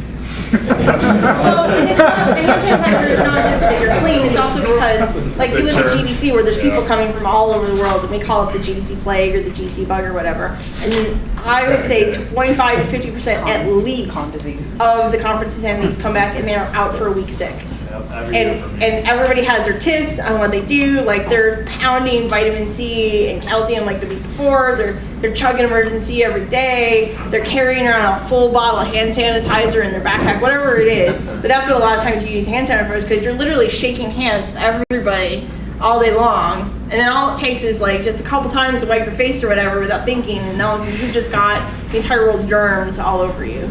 But yeah, definitely write in the back of the business cards, because you have them and you swapped them. I don't always write right in front of the person unless I'm specifically doing something like, oh, you want me to do this for you, and then I'll make the note. If But they're giving you a website or something, like, Yeah. you jot it down, they appreciate that. They're like, oh, cool, you're actually going to go and look at it. And then if you are going to be at someplace like GDC, look up some of the different culture etiquette, like how you're actually supposed to receive a business card from people in Japan, so that you don't upset them in how you're doing it. So, think about what you're doing. But definitely look on Twitter, check to see. There's actually Facebook groups that are created that you can get invited to that literally just list out every single party at GDC or E3 or GC Online. If you're a writer, you're going to the Ginger Man in Austin. They are there every night, all night, sometimes till the morning or whenever the bar closes. And then they go to their sessions, and then they go to the Ginger Man, and they're there all night, and they go to sleep, and they go back to their sessions. Like, this is what they do. This is what the writers do. And they have like the writers even have like Thirsty Bear in San Francisco. Like, they have each of their different restaurant bars that they always go to. So figure out where the people that you want to be are going to be hanging out, and then just go there. So eventually you go to enough GDCs. Now it's in San Francisco. You know the two bars are the bar at the W and the bars in the Marriott. So if you just want to run into somebody who you're pretty sure was at the conference, you're going to go to the bar at the W, or you're going to go to the bar at the Marriott, now that we don't have the Fairmont San Jose anymore. So find out where these places are. That's why I say get a mentor. Find somebody, talk to people who go to GDC a lot. One of the things I used to do just to get activity out there, especially when I was kind of newer to the industry, is I'd go on LinkedIn and I would post in all the LinkedIn groups I was in, asking them, like, GDC's coming up, what are your tips to avoid the bug? And then everybody would start getting active, and they're like, oh yeah, this is a great thread, boom, boom, boom. And I had like 50 responses on it, because everybody's got their own tips. And then afterwards, like, okay, how many of you survived? Did your tips work? Did you manage not to get the bug? And it just got my name out there. And I didn't have to do anything specifically personal. It wasn't a lot of work, and I could mostly copy and paste the whole thing. It's one of those few times you can actually just copy and paste in each group. But I got everybody talking, and it gets your name out there a little bit. And when you do stuff like that on LinkedIn and everything, have a signature, have your name on there, have your portfolio website underneath there. There's no harm in doing that. It's not going to kill anybody. And occasionally somebody will actually look at it. I got a quick question and comment. What do you guys think about, I tell students not to put on their business card that they're a student. Correct, I wouldn't. Yeah, good. I've been doing it right then, because if I get a business card from somebody, or I remember when I was a student, I would give a professional my business card, they'd be like, oh, it's a student. Because you're like, it just automatically shows you might not be reliable, you might still be in school, and if you want to be taken seriously, you want to act like a professional for the industry. Like, Well, it's not even just that, it's a presentation thing. So Just like on your resume, you should have like after your name and your, your town and state, and then your phone number, your email, your portfolio. You have like the title, what you're going for. So producer, game designer, environment artist, or whatever. That tells you what job you're going for, what you think you are. It's the same thing with your business card. So if you have student on there, but that tells the other person who received your card is, I am a student. Not I'm an artist, not I'm a game designer. This is what I'm hoping to be. I'm hoping to be a student. Well, good for you. I don't hire students, so here, there's a school. I can send you to my friends who teach at college. This is what I can do. So you don't put student on there because it's just saying, this is what I do. I'm a student. No, that's not what you do. That's not what you want to do. Right. After you graduate and you need a job, are you going to put unemployed on your business card? No. That's effectively what putting student is on the business card. That doesn't give the person you're trying to talk to any useful information. It just says, this is what I'm doing right now. It's not really that helpful. I noticed on a lot of job postings, like the biggest thing for entry levels is you need one ship title. How do you kind of get over that barrier? If obviously you can't get an entry position without a ship title, but you can't get a ship title because you can't get an entry position. Well, okay, so they're not exactly totally entry level, but there's easy ways around it. Pretty much anybody can put a game up on the web, on their website, even on your portfolio. It's semi-easy to get a group together and ship something on the App Store or Google Play or whatever. Those count. If even if you just sign up as a contractor for an artist on an iOS game and you did some of their animations and that game ships, even if you're just a contractor, that counts. You now have a ship title. Please put that on your resume. Game credits, unfortunately and fortunately, matter a lot in this industry. So if you work on a professional game that gets put up on the App Store or is on a portal somewhere, that counts. That's a ship title. Yeah, I will count that. And if you see that but you're still interested, there's no harm in contacting them and saying, I saw that you were looking for this, but is there any maybe entry level position that you're looking for? Here's my portfolio. Send your information on so they at least see you and know that you're interested. There is nothing preventing you from putting out a game yourself, or you and like one or two other people. Don't just sit there and wait for some AAA studio to take you under their wing. You need to be out there doing what you're going to be doing. Not even once you graduate, like now. You need to be doing it consistently. Seriously. Yeah. We talked about GDC a lot. Obviously, that's kind of like the most bang for your buck as far as game networking events go. But there's a lot of other gaming press and industry events that go on throughout the year. Like, which other ones do you guys feel are good ones to go to, and which ones do you feel are wasting your time? I think, like I said before, I think it depends what you're going for. So somebody like Craig might want to go to IndieCade, right? Mm-hmm. But if I am working with Incredible Technologies and we're doing gaming and coin-op games like Golden Tee Golf, I have no interest in going to IndieCade. So I may go to the AAMA show, or I may go to a gaming show, but I'm not going to go to IndieCade. I may not even go to E3. That's a lot of social companies aren't necessarily showing at E3. But I may go to Casual Connect in Seattle or Ukraine or Kiev or Singapore, which is going on right now. I may go to All Dev Conference, which Heather helped put on, which is a website conference. So no travel costs included outside of your internet access and whatever equipment you need to get online.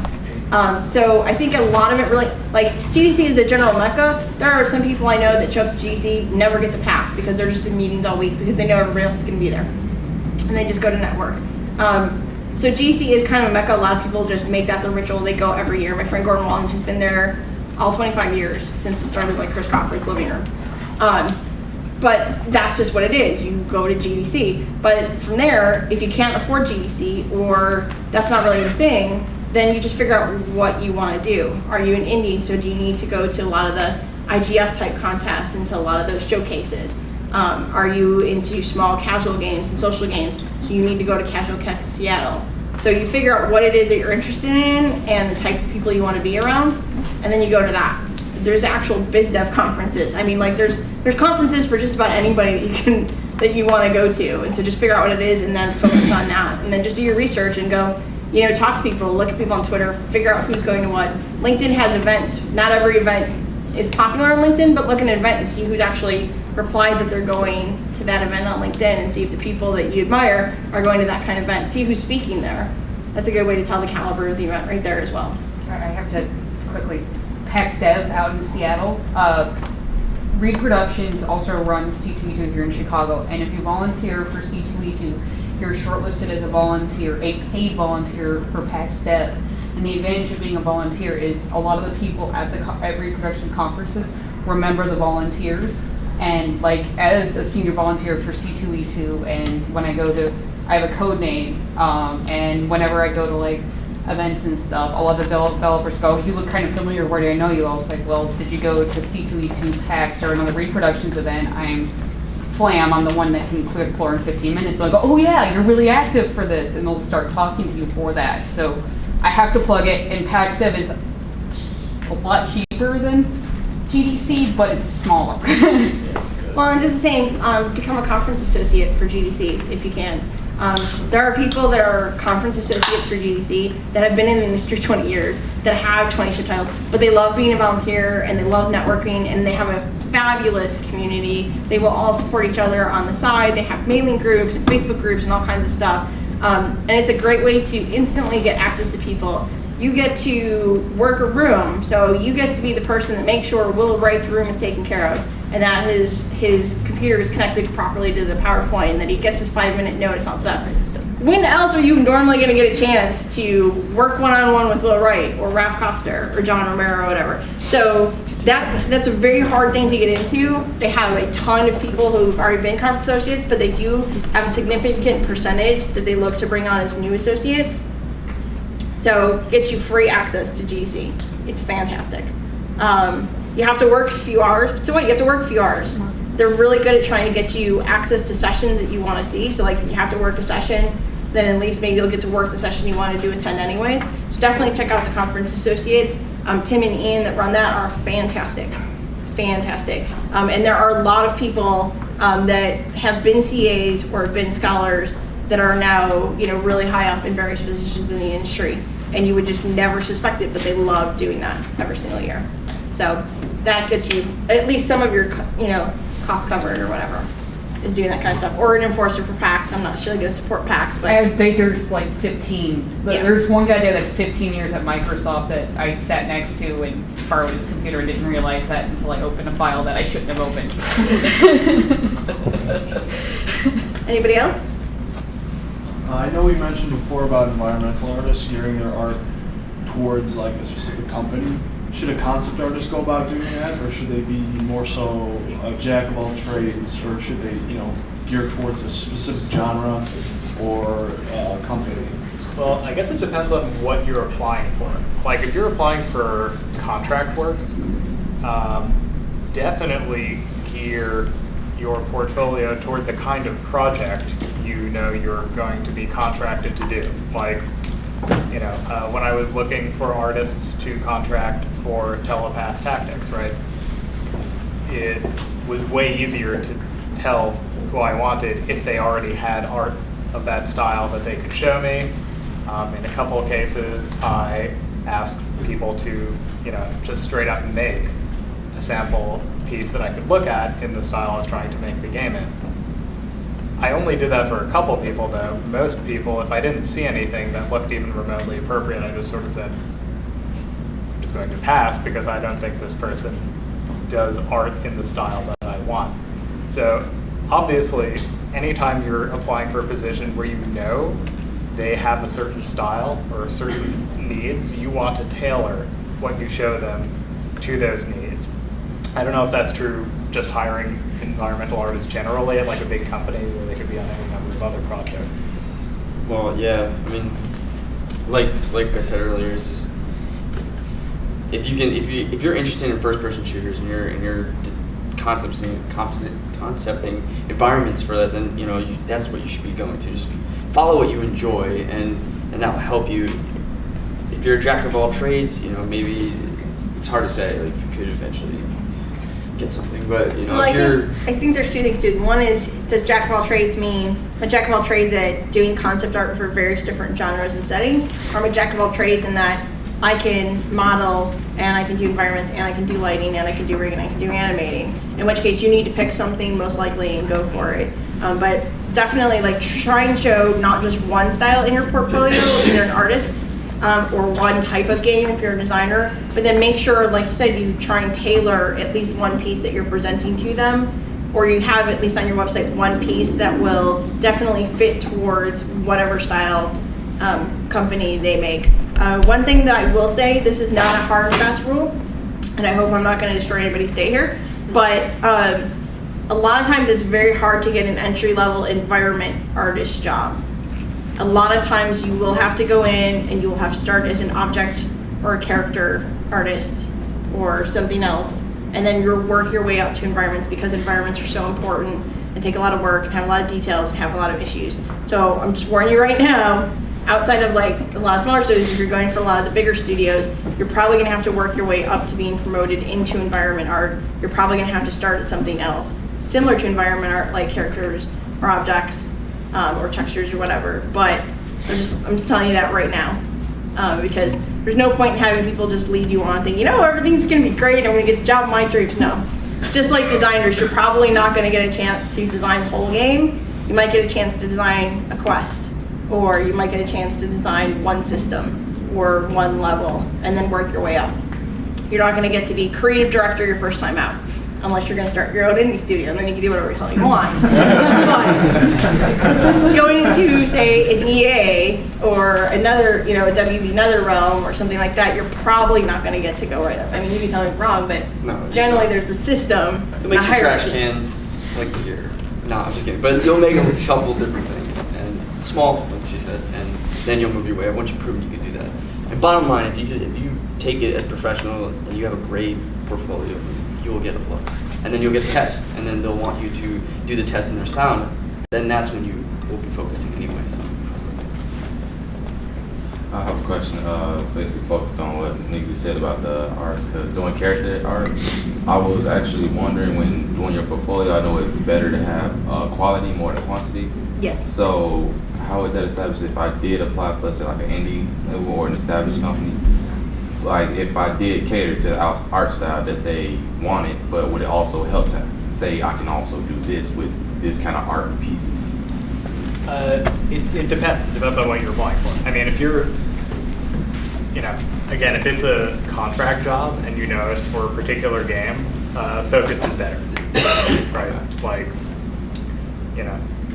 if you see an ad, it's like, hey, I'm producing an action RPG, and it's going to be steampunk, and it's going to be in Unity, and it's going to have stylized, somewhat cartoony graphics.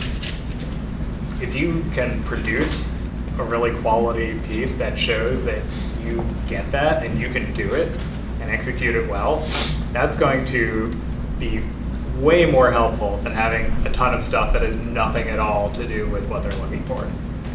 But that's if you're looking for a specific job. If you're looking to get like a full-time paid position at a place, I'd imagine you would need to show a little more breadth in order to show that you're not just a one-trick pony. I don't know if that helps at all. Yeah, I was just wondering, because if they do have a set style that they want you to perform, if you do that with quality and enhancement and everything looks great, would it also be helpful to say to have one other piece in this and can also be realistic things that the set, Yes. It's up to the quality. So generally, although you're going to try and tailor your cover letters and your resumes and stuff in your portfolio to specific companies you're applying for, if you're starting fresh and you're flexible, as Clayton said, and you're willing to pretty much go anywhere, I'm willing to be I'm willing to make crates for RPGs, I'm willing to make crates for first-person shooters, I'm willing to make crates for platformers, I'm willing to make crates for adventure. I'm willing to do crates. I don't care what genre you're in. I'm going to be awesome at doing crates. Well then, show your pieces in the different style, because you're going to give a basic link on your resume to your portfolio anyways. And so it's going to show all your basic pieces. But then what you can do is go, you can point out in your cover letter or something you want to like, but I'm also so passionate about this position that I made a special piece just for whoever the company is and whatever their style is. And then like say on your website, then do a special link. So it's, you know, sherryrubin.com/portfolio/crate/netherrealm.html. And so NetherRealm can go and see like, wow, that is a crate worthy of being in Mortal Kombat. That's awesome. I can totally see Katana kicking that across the room. That's fantastic, right? You know, and obviously it's not a crate, but you know what I'm saying is like, then you can give them something specific and you can even point it out. You know, you can talk to them about it in your cover letter or in your review and be like, yeah, I've been really, you know, looking at your style because I really enjoy working in that style. So I create some special pieces just for you. And now you've got a higher mention, oh my God, this guy created something just for me. This is really awesome. He really took time out. He actually looked at what we work on. He actually did something in our style. This is great. And do that. And so that way you can cover both. You can still send your resume out with the general portfolio link that's going to show all your different styles because they're going to look at it. Somebody is. But then you can also show the pieces that reflect just for you without having to call it out to everybody else. Okay. Does that help? Craig was talking earlier about how, you know, people with independent companies, what do I say, lawsuits, friends. Yes. I have a story. I've Okay, walked... turn the story into a question because we're already at 9 o'clock. Okay. I'll make it really, really quick. You know how you had those projects in college where you would have 4 people. You would have person A, who you're working with, and you would have yourself. You would have person A, who always got everything in on time, was always reliable, always there working for you. Then you had person B, who always procrastinated a little bit, didn't quite get things on time, but still, if you nudged him a bit, usually got it done. Then you have person C, who just signed their name, said, oh yeah, I'll get it done, and never got anything done on that time. Having a company with money and suddenly throwing money at them does not change anything. Okay. Check the work ethic of the people you know, because that will save you a lot of money in the long term. Well, that's why you get it all in writing. Yeah, You have to produce X amount by this date. If you do, and it meets our standards, then you get this amount of money. And then we get the option to bring you on for this much more time. Pretty much, and then yeah. you're gonna produce this. And if you do that, then you'll get this much money. And then we'll be like, yay. And then we'll see if we have more work for you. And you put it all in writing. And then on the flip side, that's where you read what you write, because you're an artist or something, you wanna know, do I give them 3 revisions and then it's finalized? Or how long do they have to give me feedback on my design doc? Or how long do they get to test my code work or whatever? That kind of stuff, but put it all in writing. So I can't say that enough. Prospect of money does not change a person's work ethic. Okay, is there somebody who hasn't asked a question yet? I have a question. I was using websites like Polycom, Pixelogic, CG Society, and I see some artists that have really great work but are unemployed, and that really is really discouraging for a student. Is there any way we can somehow try to even the playing field with professionals that don't have jobs and these students are trying to get a job? Cheap. You're willing to work for a low salary, and you're willing to do a lot to get there. That's one big thing I can think of. There's also obviously usually more entry-level positions than there are experienced positions, and some experienced people can't afford or won't take an entry-level position, or they're gonna have a hard time getting an entry-level position because they're too overqualified. Another big thing you might have is flexibility. So if this is your first or second time in the job, and you're young, and you don't have a husband or a family, and you don't have a house, and you don't have to worry about making 2 people find jobs in a new location, or uprooting kids out of school or whatever else stuff, and you can go anywhere in the country or anywhere in the state, or you can switch from working downtown here in Chicago to out in the burbs where high voltage is, or out in Glen Ellen and all that stuff, then that gives you more flexibility. So that gives you the edge right there. In the end though, it's most often going to be about the talent. And I know quite a few people that have been in the industry for 1 year, and the talent that they show outshines some of the people that I have known in the industry for 15 years. And I would hire that fresh student who kicks ass and rocks over the person who's been in it for 15 years, who's burnt out, who doesn't keep up on their tools, who doesn't keep up on their techniques, and isn't gonna go. So I think that's a couple of things. But like I said before, it's gonna get discouraging no matter what. You get used to layoffs. whether they happen to you or they happen to your best friend sitting at the desk next to you. You get used to hearing about it. You're going to get used to fighting with other people for jobs. It's just kind of the nature of the industry, until you either start your own indie studio or your own freelance business, or you just stick it out and you keep networking and you get that next job, and then you get that next job, and you get that next job. There's lots of people that have to leave and go to another place in order to get the next promotion, or to get to the next level, or to get something. Don't expect to work on your dream game or your dream job your first time out. And then my personal philosophy is I never actually want to work on a game or a brand I love. So if you love Diablo, you do not want to go to Blizzard and work for Diablo. If you love Halo, you do not want to go work to make Halo. You will hate that game. You will never want to play it again. It will crush all your dreams. Because one of the things, and Craig talked a lot about scope, and so the best I can liken it to is how many of you have had like a big semester-long project or whatever, and the last week of the semester is when you're all up working and cramming as if you had exams, trying to get the project in, and everybody's rushing to get it in, and the game doesn't quite turn out the way you wanted. From the beginning, when you had this huge game with 40 levels, it was going to be awesome. There's going to be 10 characters you could choose from, and now you have one character that sort of works over 3 levels, right? It's all about scope. But it's the same thing with real games. There's a lot of scope creep in games, and there's even just a lot of stuff that just happens. You know, like, you'll sit there and you'll be playing a game, and you're like, man, I can't believe they let that bug through. That's horrible. They probably actually knew about that bug. And somebody said, you know, we don't have the time or we don't have the money. It's not that important. Do not fix. Waived. Somebody just closed the bug, shipped it. And when you work on that game, you are going to know all the awesome features that got cut. You are going to know all the bugs that are there that not everybody's going to see. You are going to know all the design decisions that went into it, some that you're going to like and some that you're not, and it's going to kill it. So do not work on a game you love if you actually want to still love that game when you're done. Work on something similar if you want. You're an RPG person, so just work on RPGs. Sure, that makes sense. Maybe it doesn't make sense for you to work for a first-person shooter, especially if you're the kind that gets nauseous when playing a first-person shooter because you're motion sick. Then don't go work for a first-person shooter because you're eventually going to have to play it. Just don't do it. But don't pick, if you have this, oh, I really, really, really, really love Dragon Age, well, then don't go work for BioWare and make Dragon Age. It's just how it works. You get the fun and the awesomeness of making games, but then you get all the stuff that people don't think about that comes with making games.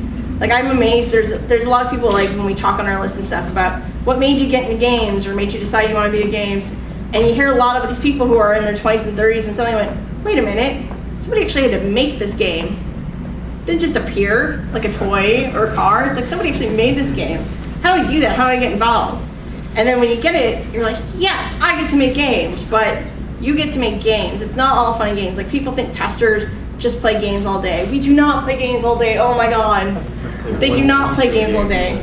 They play one piece of the game over and over again, and it's generally broken. And then by the time it's not broken, that means you don't get to play that part anymore. You get to play the next piece of the game. That's what they do. If you think QA is your way in, or you think, oh, QA, I get to play games all day, here's what I tell people do. You take Solitaire, right? It's on every Windows PC that exists. You're going to play that for 8 hours straight. But don't just play it. Sometimes you have to play to win. Sometimes you have to play to lose. You have to count how many different cards you used up, how many times you shuffled. You need to change and use all the different deck styles. You need to track every single thing you do.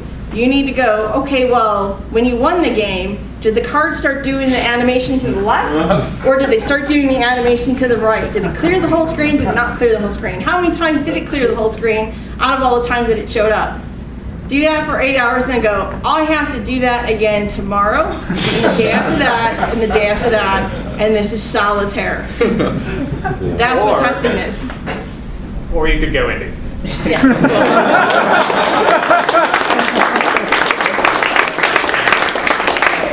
In which case, you're still going to have to play the same piece of your game over and over again while it's broken, because all games need QA. But I'm just saying, it's there's just certain aspects to it where you have to take the bad with the good. If you want to have the good that is working in this industry, working on cool games, you're going to have to deal with some of the bad, whether it's crunch, whether it's seeing bugs get through in a game you would love to fix if you just had the time or somebody gave you the money, or whether it's because you're stuck helping out with QA and you're playing the same level and you're running into a wall over and over again until you fall through it. Oh yeah, I didn't fall through this time. Okay, next level. I'm gonna run into the wall, and I'm just gonna run along the wall and run along the wall. Oh, I fell through. Okay, start the level over again. Let's try that all over again. So, you know, it's a thing. You just have to love it, but don't expect your dream job right at the front, and don't. My personal philosophy is just don't work on a game you absolutely love, because you want to love it when you're done. Like I started off in video game part, not in the game part, in QA. Now I can't play games normally. Like I see bugs, like I'll be playing a game and a bug will happen where my character all of a sudden camera will shoot up and then it'll go back down. And it's a linear game. I don't continue on with the story. I go back and I train over and over again for an hour until I got the camera to do this again. I'm not getting paid to do that. I bought the game. No one's paying me to go, yes, I can make the camera go up and down again. How do you do that camera thing again?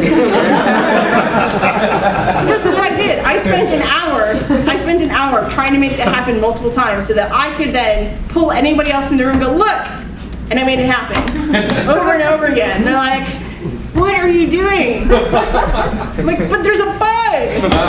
This is what I'm trying to do. So, you know, it changes your whole look on it. But play games, read about games, talk about games, talk to people about games. Don't smell, don't lie. Proofread. Any other questions? I think we can take like maybe a couple more if they're willing to. Otherwise, I'm sure all of us will just sit up here and.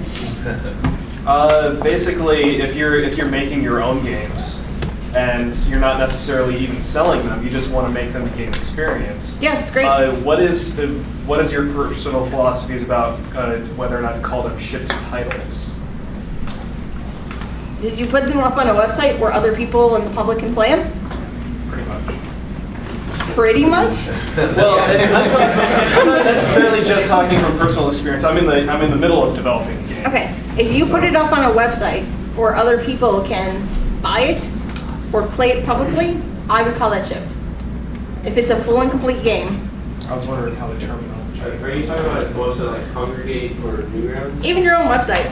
Like I have friends in the industry who just program little games on the side, little PC games, little Flash games or whatever, just because they want to try out new ideas and stuff that they don't get to work on normally. And then they put it up on their website, like scotthagegames.com or whatever. And so they put it up there. And I would consider, if it's a full and complete game, I would consider that shipped. Now, not everybody will, but it at least shows you have a working concept. You built something. You had the determination to finish a game. Especially if you worked with other people, you collaborate, you were a team member. Other people liked you enough to finish a project. That's huge. Do you know what I mean? And especially if you can then go into an interview or you can talk to somebody about it and go, yep, we only had 2 weeks between for spring break. And so the 4 of us got together and in 2 weeks we said, this is the game we're gonna make. We actually made it, we only cut 2 features. That's fantastic, because now I know you know how to estimate, and you know how to actually scope properly, at least center properly, because I don't know any shipped game that's actually shipped with every feature they said they were gonna ship with. It does not happen. It's a myth. Don't believe anybody tells you otherwise. Well, they're just not done yet. Right. So, it's, version 2.0. So, it shows me that you know how to estimate. It shows me that you know how to work with a team. It shows me that you know how to follow through and finish things. Not that, oh, I started this, I had this really high estimate for a game, I started it, it got too hard. I don't care about that. I care about the game that's up there that shows finished. I can play a game. I can see what went into it. You can talk to me in an interview and tell me what you were thinking behind the game and why you made the choices that you made. Why did you show the style that you did? Do all of you know about the Global Game Jam? Okay, have any of you participated in the Global Game Jam? There are tons of jams now all over the place. The Global Game Jam, you get 48 hours to create a game, start to finish. 48 hours. If you think your semester projects were too hard, 48 hours, 2 days. Most sites won't even give you a full 48 hours. Some will kick you out at night and make you go home and sleep like a real person. 48 hours. But you will be amazed at some of the commercial level quality games that come out in 48 hours. Some of the unique concepts, some of the unique designs. They are amazing. If you can do a game in 48 hours and publish it on the Global Game Jam site, that's a shipped title. You did it. You know how to get something done. You may not have slept for those 48 hours. That may not be something I want you to do full time, but you made a game happen with other people. So do it, find a jam. Put together your own jam. Just, grab a bunch of buddies from college and go, you know what? This weekend we should just all together so-and-so's house with our laptops and our PCs and let's just make a game. We'll just come up with our own theme. They had the Molly Jam. So it's games that you thought Peter Molyneux would come up with, which for those of you who know Peter Molyneux, he comes up with these wild, fantastic designs that in reality, if you watch some of his GDC talks, when they actually scoped out Fable, when they actually estimated the time it would take to put in all the features and stuff, it was going to take 25 years to finish Fable. That's not happening. So they had Molly Jam where everybody came up with just wild games with weird concepts, and they just took something and they ran with it. So do a global game jam, do a Ludum Dare, do a Molly Jam, pick something, make a game. Anytime you can show me a finished project, you've already got yourself 1 foot higher than everybody else. And if you can talk intelligently with other team members, so like if you're a designer and you know how to script your code, you're now 1 foot in the door farther than everybody else. If you are an artist and you can understand the backgrounds between Mel scripts, or you can understand about Maya plugins and you know how they work and how they interface with pipeline, you are that much better than 50% of the other artists that I will look at on a daily basis. It's just stretching yourself, constantly reading, and constantly making sure you can talk intelligently to somebody. It's really all it is. If you can show that you can do the work, you're halfway there. Then it's just finding the right people to show the work to. But that's just my theory. Thanks. All right, I'm willing to stick around afterwards if people want to come talk. But I think we're going to officially wrap it up since it's past 9 o'clock. But thank you all for coming.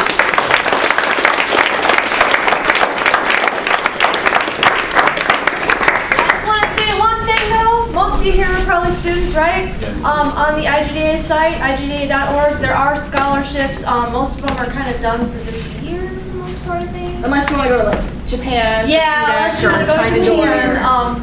But watch, they'll be coming up again for next year, for GDC, for PAX, for E3, for all sorts of events. You get a free pass to the event and also mentorship.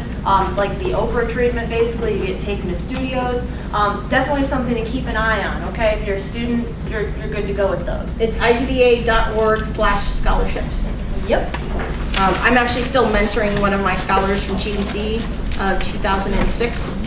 She was most recently a lead designer at Disney Online Studios and is now a main system quest designer over at Zynga.